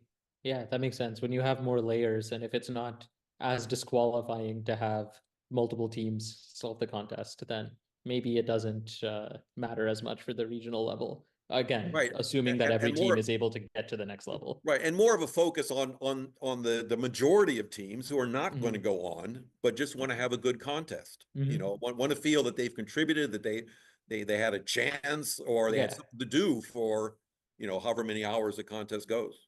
Yeah, I had Nick Wu earlier on the stream, and he was saying that every team has a goal, and when he was competing, his goal was just to make the world finals. And now I think it's great that we have this new goal, which is make the NAC. That's a little more attainable for most teams, and you don't feel as paralyzed if you happen to be in a particularly competitive region. Yeah. Finn, John Buck, any closing remarks? No, it actually makes my job a lot easier, because for years it was just really two, sometimes three of us making the problems for Greater New York, and that's tough to make 12 problems with 3 people. And then we had a lot more clarifications, obviously. All these guys, it makes my job a lot easier when you're only responsible for a couple, 3 problems. And helping the other ones solve them, you can do it at your leisure. I think it makes a better problem set. Yeah, definitely makes it more fun as well. More ideas, more creativity. I think, pulling together more people helps a lot. And yeah, for me, nothing but good things to say about combining these three regions for certainly from the judging side. Definitely helps, and hopefully we can continue to maintain the existing judging pool at least, and continue to have a lot of teamwork there to get the high quality problem set made. And yeah. Well, it looks like you guys put out another great set this year. So thank you all so much for all the effort you put in.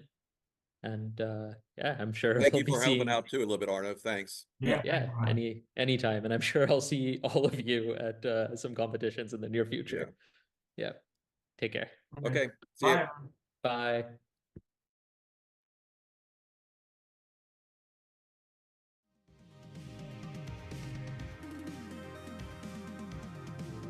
We have a lot of submissions across the board in both regions. So as we said earlier, all of these yellow squares are submissions from teams, but we're not going to be able to see the verdict until after the competition is finished. So stay tuned for that.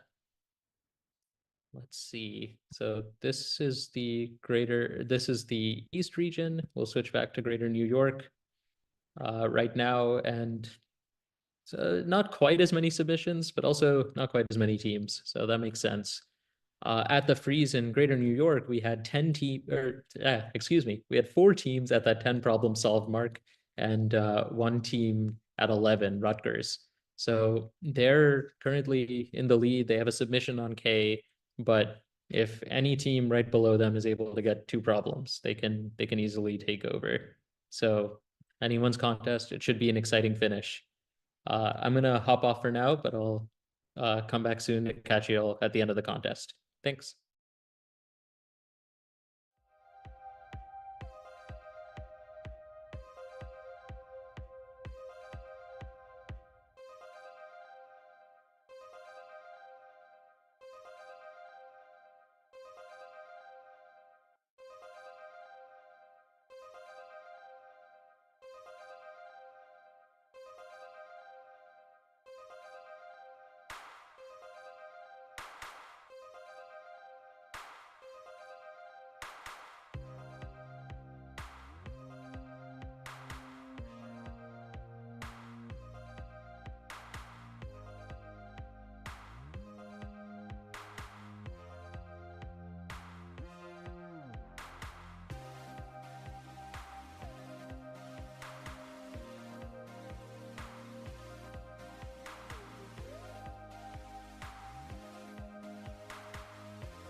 And we're back. Um, hey everybody, there's, let's see, about 15 minutes until the end of the contest. We've had some great interviews with a bunch of different judges and coaches and other ICPC staff throughout the last 5 hours. So hope you're having a good time. Just taking a peek at the queue, I do see that See You Again, See You Again Columbia has submitted problem K. So they're the first team in the greater New York region to do so. But there are many submissions coming in on problems F, L, M over there, and then problems J, M, D, C in the Eastern Conference. So yeah, still lots of submissions to judge. So after this contest, we'll have the closing ceremonies, where the contest directors will reveal the winners. So stay tuned to this channel and look forward to that. It does take a little bit of time to go over the results and verify them, but you know that's what the computers are for. There usually isn't. It's very rare for there to be any judging issues that haven't been ironed out by this point of the contest. Let's see. I thought I really enjoyed Christian's story about submitting 17 compilation errors to a problem in one of his early contests. I can absolutely relate to that. That brought back a memory that I had suppressed of my first ICPC regionals, where my team submitted the same wrong answer 17 times. And I don't mean when I say the same wrong answer, I don't just mean like we got wrong answer, change the code a little bit, submit it again, wrong answer. I literally mean the exact same file. one of my teammates had copied the file, the source code, and was editing a different one. So over and over again, they would like edit it, fix a bug, upload it, and get upload the old file, and then get wrong answer. So that was a very painful, expensive lesson to learn. But I like to think it's made me a more methodical programmer, or at least more careful about checking which files I upload. It's always a good habit to have. One thing that I thought could be fun is to look at some of the problems from yesterday's contests and go over them on stream. So for those who don't know, today is the ICPC East Division contest. That's split into Greater New York, Northeast, East Central. But yesterday we had the Mid Central region, and that's kind of it definitely touches the East Central region, but more teams from like Wisconsin, Illinois, Missouri, Arkansas, that area. So given that that contest is over, I thought we would look at some of the problems from that region and take a peek. So the standings for that contest are up. It was a big contest. There were 15 problems, but the teams did really well. The top teams all solved 14, and they'll be attending the NAC later on. As far as which problem to attack, one of them that I'm generally interested in problems that were kind of middle of the pack, maybe that only some of the teams got. Let's see. How about this? Problem I from that contest, 9 teams got it, so definitely nowhere close to all of them, but enough where if you wanted a chance to qualify to the NAC, you needed to get it. And that problem is palindromic word search. So in this problem, you're given a 2D rectangular grid of letters, and you want to choose some sub-rectangle within that, such that there's at least one row that's a palindrome and at least one column that's a palindrome. And the whole row and column has to be the palindrome. I think I like this problem. I clicked on it because I saw palindrome in the title, and one of my specialties when I was competing was string algorithms. But this actually doesn't look like it requires any particular specialization. The grid is 500 by 500. It has all uppercase letters, and you just need to find let me double check, largest area rectangle. Yeah, largest area rectangle such that there's a horizontal palindrome going through it and a vertical palindrome going through it. That spans the whole subrectangle. Let's see, how would I approach a problem like this? The first observation I have is that it's probably best to start from the centers. So let's say you pick some square. Let's only look at odd palindromes for now, and you pick some square. Then you can kind of greedily walk outwards and then find the longest palindrome that begins that has each square as a center. And that's really useful because you know if a palindrome exists of length n, then there also has to be a centered palindrome there of length n-2.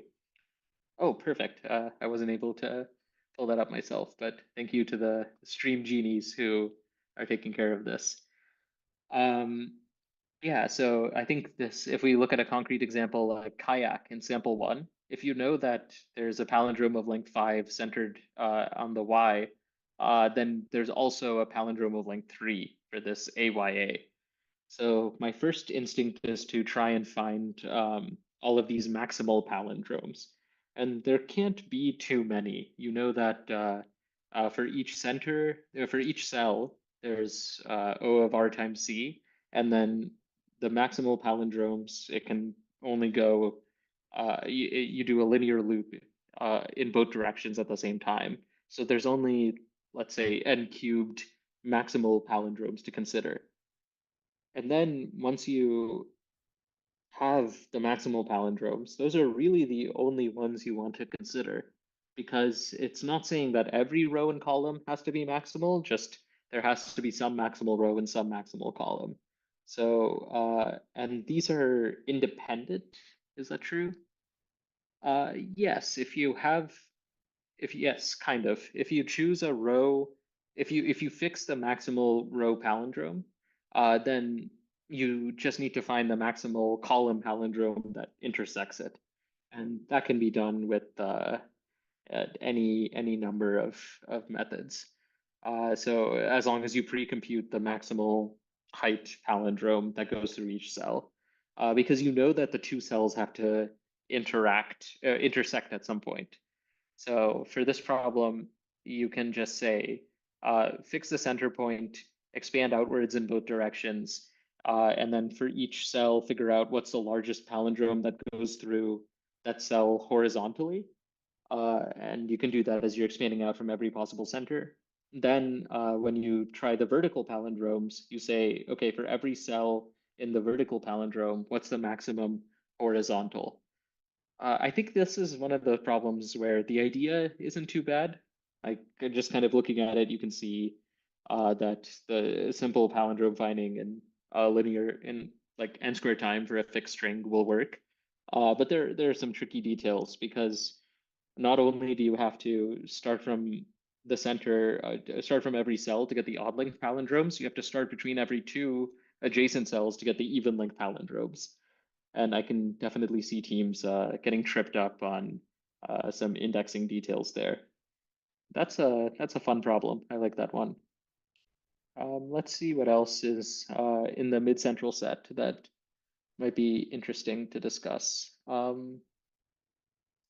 What problem n up and down? Can take a look at that.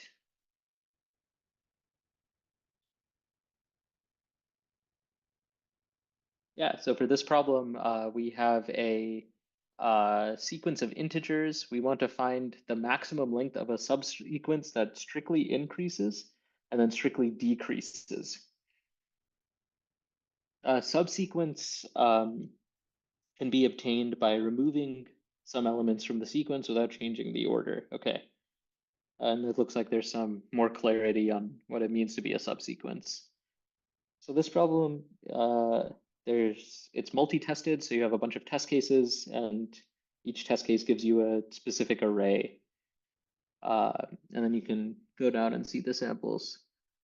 This is also a fairly standard problem, but unlike the palindrome problem where kind of I think, how do I describe this?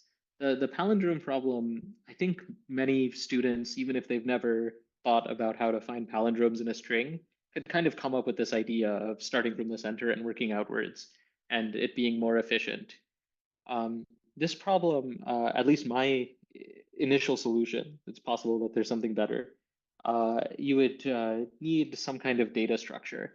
So let's start with this problem n up and down. It's asking you to find the subsequence that goes all the way up and all the way down. But a slightly simpler problem would just be, what's the longest increasing subsequence? What's the longest subsequence that just goes straight up?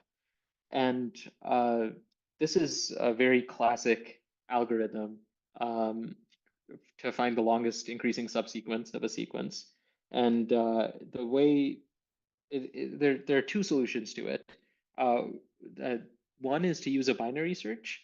So you keep a list of the ends of all subsequences of some length, and you binary search on that list in order to figure out what's the longest list that I can append the current element to. So you say, what's the smallest subsequence of length 1 terminus? What's the smallest subsequence of length 2 terminus? So on and so forth. And then when you encounter a new element, those like that list of terminuses, that list of ends of subsequences is in sorted order. So you can binary search on that and then decrease one element in order to get a new subsequence. So the other solution to this is to use a some kind of data structure, like a segment tree or a Fenwick tree, in order to say what is the largest subsequence I can find that ends at some value that's less than or equal to the new value I'm considering. Both of these approaches work. They have the same time complexity of n log n, and it really depends on your familiarity and comfort level, I think, with data structures to determine which is easier for you to code. But that's just to find the longest increasing subsequence. Here, with up and down, you need to find for every cell the longest increasing subsequence that ends here, and then the longest decreasing subsequence that starts here. But that's actually pretty much the same problem. When you have a longest decreasing subsequence, but you want to find it from each starting point, you can just reverse the initial array and then compute all the longest increasing subsequences and then reverse the answers back. And then that will help you find the longest bitonic subsequences.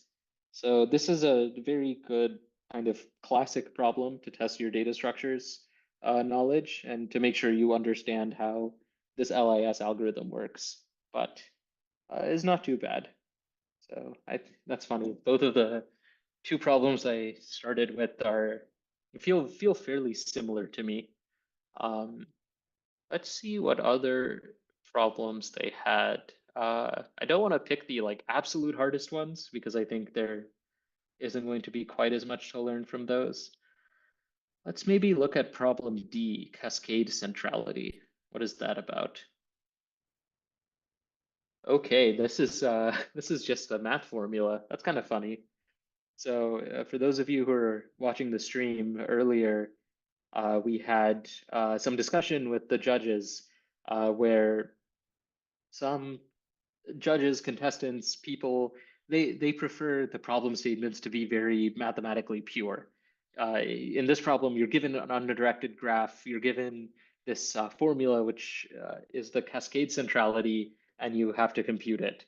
Other judges, other contests, they prefer stories. So you're more likely to see something about Alice and Bob playing a game or cars driving on the road and going at some speed. And I think there's places for both kinds of problems.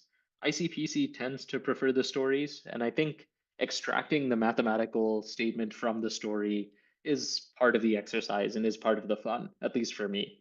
But I can understand why others don't like it, especially if English isn't your first language. That feels like that can feel like a really unfair barrier.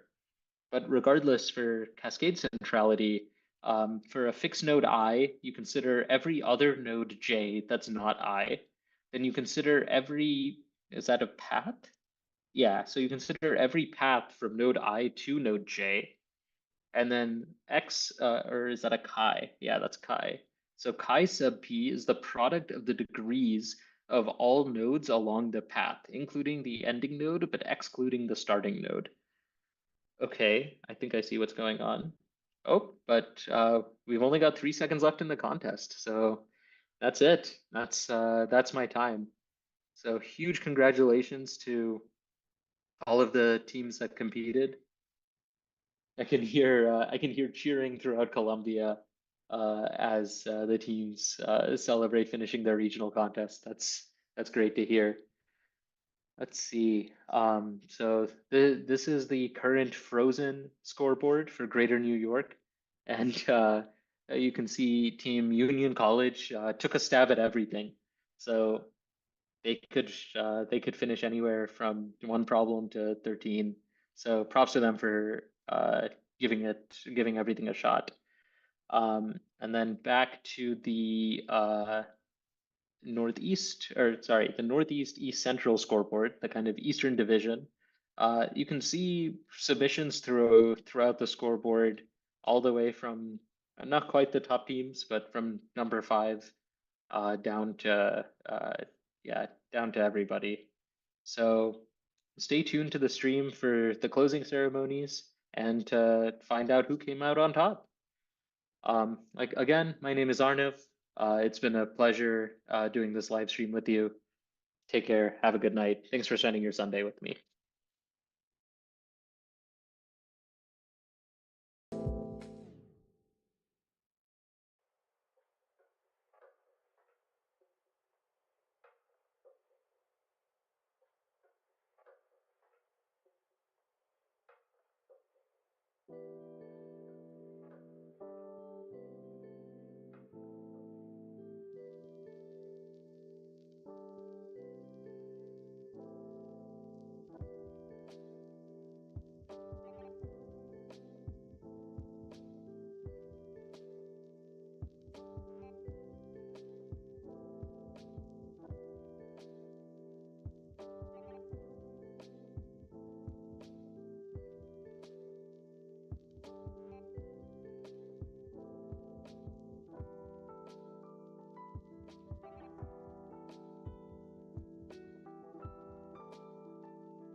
have to fill in much here.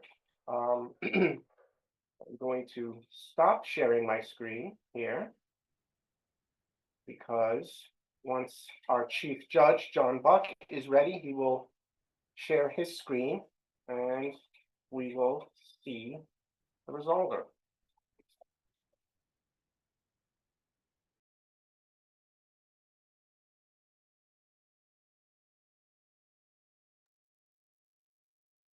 Okay, I'm going to hand it over to John Buck. So let's give it to him and watch the end results. Let me turn off your video. Okay.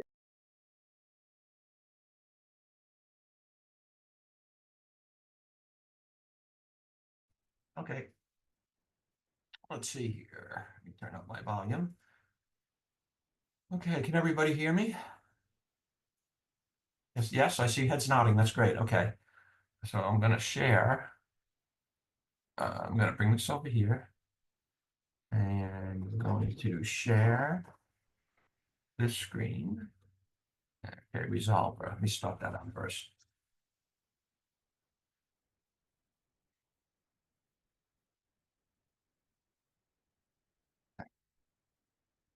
And share.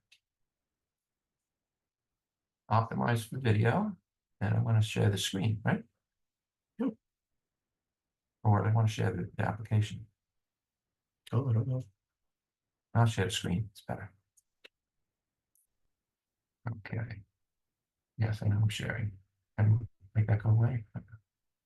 Put that over here. Okay. So I think we're good. Where are they? Where are the people? Oh, I think you have to like open up another pane or something. Where is this? Show meeting? Participants meeting? Click. No. Okay. That might Oh, show no. meeting maybe. Okay, yeah. There we go. So, okay. Everyone can see the resolver on this screen now, correct? Not if you can. You can? Yes. Okay, you can. Okay. If you can't, it should be on the shared screen. Okay, because I'm going to start it. Here we go. So this is what the scoreboard looked like. I'm going to actually move my camera over here so I can look at the scoreboard at the same time I look at you.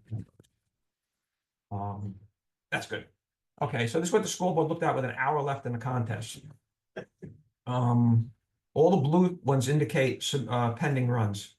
In other words, those are runs that people submitted in the last hour, but weren't judged until now. So we're going to skip to the end. And we had, I think, what do we have, Joe? Almost 90 teams, something like that, 80 something teams. And we'll find out in a second, won't we? Okay, very good. Now, a couple of teams didn't comment. I didn't remove them from the scoreboard. I know a couple of the bottom ones there, like the Owls. I don't think they were here, right, Joe? They were here. Oh, they were here, okay. They made submissions. Everybody was here. Okay, Everybody on this list was here. Okay, great. All right, so we're going to start. Here we go. As it goes up, what you're going to see is you're going to see the different colors mean different things. Now, green obviously means that that problem is solved already. Okay. Red means that it was attempted and incorrectly. They didn't get it right.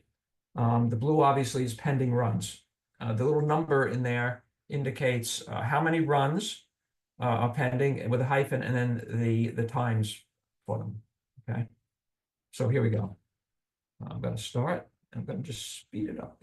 Speed it up. So they had one pending run, and unfortunately they didn't get it. Mercy had one pending run, and unfortunately they didn't get it. And they're finishing 81st along with Mercy 2. Stern College of Business, they already have one. One pending, no.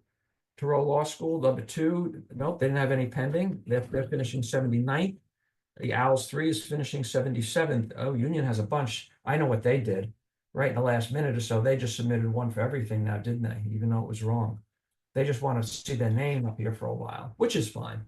So they have a bunch here to resolve, and they were all done, you can see, within the last minute or two. Oh, that one moves up. There you go. They have 3, Southern Connecticut, 1, 2, 3. Yes, they're moving up to 72nd. Okay, now we're down here with Rutgers. They're going to stay there. Yeshiva is going to stay there. Union College is 3 pending. No. No. So they're going to finish in 74th. Southern Connecticut State, they're finishing 72nd. Southern Connecticut State 2 is finishing 72nd as well. Rutgers No Pointers had one pending, they're finishing 71st. Cooper Union had several pending, they got one, they're moving way up. Rutgers is going to stay at 70th there. Union 4 has one pending. They're staying there. Hunter, they got one right, they're moving up. Rutgers Code Force Collective, they have three pending, sorry. And the final one, no, so they're finishing 68th. NYU Team 6 has one pending, they're moving up off the board, very good. Rutgers String Reverse has one pending, they're moving up. Okay, Ramapo is going to stay where they are. Poly 5 has two pending, no on the first one and no on the second one. They'll finish in 66th. NJIT has one pending, finish 65th. Queens College 2 has two pending, and they're going to stay right there. Queens College 1 has a couple pending. Yes, and they're moving up. NGIT Raz has one pending. They're moving up. Okay, 63rd spot. We have two pending. One. No. Okay, Union Heap Hash Stack. They have two pending. And no. They're staying 62nd. Cooper Union A has a couple pending. And up they go. They got the first one. NYU Team 6 has one pending. They're moving up. Okay, the Princeton Bitwise Wizards, they have one pending. And they're going to stay where they are in 61st. Poly 2 has done pending. They're going to stick in 60th. Hunter Hawks has one pending. No, they're going to stay there at 59th. Ramapo, the folks there, they're staying. NJIT Raz has done pending. They're staying. Rutgers String Reverse, we saw them before. They're staying at 56th. Princeton 5 has one more pending. They're going to stay there at 55th. Princeton's moving up. Queens College 1 has one pending. They're moving up. Okay, we have the Rutgers Fortran Forces. They have a few pending, and they got the first one. They're moving up. Rutgers Infinite Recursion, they have one pending. They're going to stick right where they are. NYU has a couple pending. They got the first one. They're moving on up. Cook Plus Plus, that's a nice name. I like that name. And they're moving up. Rutgers has one pending. They're staying there. The Ladybugs have done pending. They're staying 52nd. Columbia Team 3 has one pending. They're staying at 51st. Rutgers, with a very long name, is staying at 50. Union 1 has a few pending, and they did the old submit everyone at the end as well, which is fine. And maybe they'll get lucky on the last one. No, they're going to stay at 49. Cooper has one pending, and they got it. Wow, they're moving up. They moved up before as well. So we have Rutgers, Snowy Sunland, and they have two pending, or three pending, sorry, and they got one of them right. Up it goes. Princeton, the KPs, they're going to stay there at 47th. Queens College 1 is going to stick at 46. Rutgers Fortran Forces has a couple pending. They're going to move up. NYU Team 2 has one pending. They're going to stay there at 45th. Cook Plus Plus has one pending. They're going to stay there. Columbia Codebusters has a couple pending.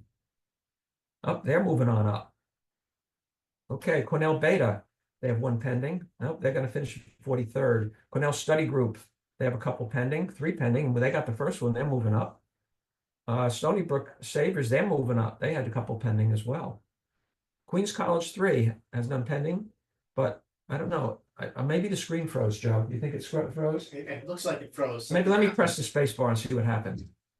Oh, no. Oh, then that's rookie team. How about that? So, congratulations to them. We'll move right along. And they're going to get an award for that, Joe. You'll send them something for that. Send a medal for that. Get a yeah. medal for that. Good job, Queens. And okay. And we'll continue with Yale has one pen now, two pending. And they got the last one, so they're moving up. Yale Giraffes, they have a few pending. And they got that one right. They're moving up with 6 minutes to spare. They got it. Columbia Snakes has two pending. No, and problem F, yes, they got that right. And they're moving up. So Princeton has two pending. They got the first one. They're moving up. Cornell Proofers, they have two pending. And they're going to stay where they are, 41st. The Greedy Goobers, they had two pending, and they're three pending, and they're moving on up. Cooper's going to stay there at 40, Cooper A. The Rutgers Snowy team, nope, they're going to stay at 39. The Fortran Forces Rutgers team staying at 38. Columbia Code Bus is staying 37. Columbia Team 5 had one pending and they're moving up. Yale's going to stay there at 36, the Cardinal. Poly 3 has done pending, they're staying at 35th. The Yale Giraffe has one pending and they're moving on up. Okay, Cornell has two pending. They got one of them, they're moving up. The Syntax Saviors, they got their pending one correct and they're moving up. Princeton has one pending, they're going to stay there at 34th. Yale Swan has two pending, sorry. Oh, and they got that last one right. Just a few minutes to spare there. 40 minutes. Columbia Snakes, they're going to sit there at 33rd. Yale got one of their pendings right. They're moving up to 24th. The Greedy Goobers, they got one right. They still have one pending. They're moving up to 23rd. Poly 4 has had one pending. They're going to stay there at 32nd. NYU Team 5 got one of their pendings right. They're moving on up. Columbia Team 5 is going to stick at 31st. The Yale Giraffe Team, they're at 30th. Columbia has Cornell has one pending. They're staying at 29th. The Saviors are going to be at 28th. The Yale Swan Team is going to stay 27th. Yale Dolphin Team had one pending. They're staying 26th. NYU Team 4 had two pending. They move up to 19th. The Greedy Goobers still have one, but nope, they didn't get it. They're at 25th. The NJIT Bears moving up to 19th. Cornell Altruistic Algorithm, nope, they didn't get it. They're staying at 24th. They have one pending. Cornell Gamma, they moved up a little bit. NYU Team 5, nope, they're going to stay at 23rd. Cornell, he has a bunch pending. And they got the first one, they're moving up a little. Cornell Gamma is staying at 22nd. NYU has one pending, Team 4. They're staying. NJIT Bears has two pending. Nope, they're staying 20th. Cornell had two pending. They moved up a little bit with the first one. Rutgers Monocorp has a bunch pending. They move up to 15th. There's a lot of jockeying in this area here. Poly 1's moving way up there because they had that pending one. Cornell Alpha has one pending. They're moving up too. Okay, SBU Justice Rising had one pending. They're moving up. Getting down to the nitty gritty now. Columbia Random Bits has one pending, or two pending actually. They're going to stay there at 19. Rutgers Monocorp has not two pending. They got the last one, problem M. The Jim Brothers from Stony Brook had one pending. They didn't get it wrong, but again was stopped here in 18th position for some reason. It's highlighted. I think it has something to do with the fact they might have been the first to solve a problem. And they were. They were the first to solve problem G. Great picture, guys. We can see you're busy practicing your ICPC programming skills. So we'll continue on our way. NJIT Bar has two pending. And the second one, no, they're going to stay where they are, 17. Rutgers Phoenix has a few pending, and they got the first one, so they're moving up. Yale Lion has two pending. First one, no. The second one, no. They're going to stay at 16. NYU Team 3 has two pending, and they're staying at 15. Yale Bumblebee has two pending. They got the last one. They're moving up to 7. Poly 1 has one pending. Wow, they're doing good at these end ones here. They're moving up to 8th. Rutgers Ostrich has a couple pending. They got one right. They're moving up to 7th. Rutgers Likely Singularity, they got one of their pending ones right. They're moving on up. Cornell Alpha is going to be there at 14. Stony Brook Justice Rising staying 13. Rutgers Monocorp staying 12th. Rutgers Phoenix, they had two pending. They're moving on up to 6th. Poly 1 has one pending, and they're moving up to 6th place. Yale Bumblebee has no more pending. They're going to stay at 11. Rutgers Ostrich, they moved on up with their pending one to 6. A lot of jockeying going on here. Rutgers Likely Singularity, they had one pending. They moved on up. Yale Ladybug has a few pending. They moved up with the first one. So Rutgers Phoenix is going to stay there at 10th. Poly 1 is going to stay there at 9th. Oh, no. Yeah, they're going to stay there at 9th, but for some reason it stopped again. I don't see any first to solve. This must be another bug with the program, you think? Could be, right? Be a feature. Oh, no. They were the most improved team this year, based upon their performance last year. So that's good. They'll be getting a medal as well. Congratulations, Poly 1. So we move on now to Rutgers Ostrich. They didn't have any pending. They're sticking at 8th. Princeton Key Players, they didn't have any more pending. Well, maybe they did. I didn't see it. Might have went quick. But anyway, they're stopping because they have a first to solve. And they have problem J, they're the first to solve, the Princeton Key Players team. Congratulations, guys, very good. So next one, we're gonna move up to Yale Ladybugs. They have one pending. They moved right up there to second, wow. Rutgers Likely Singularity has no more pending, but they have two first to solves. B and F. There you go.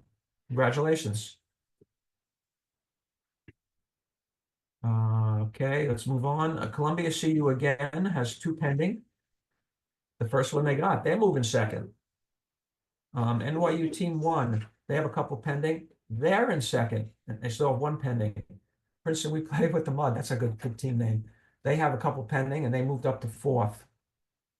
Yeah, Ladybugs are staying at fifth. The Princeton guys who are over there playing in the Mud, they are in fourth place, and that's where they're going to stay, but they have a few first to solves here. Let's see what it says. First to solve problem H and I. Yeah, they look like they're very busy there. The contest, it's good. All right.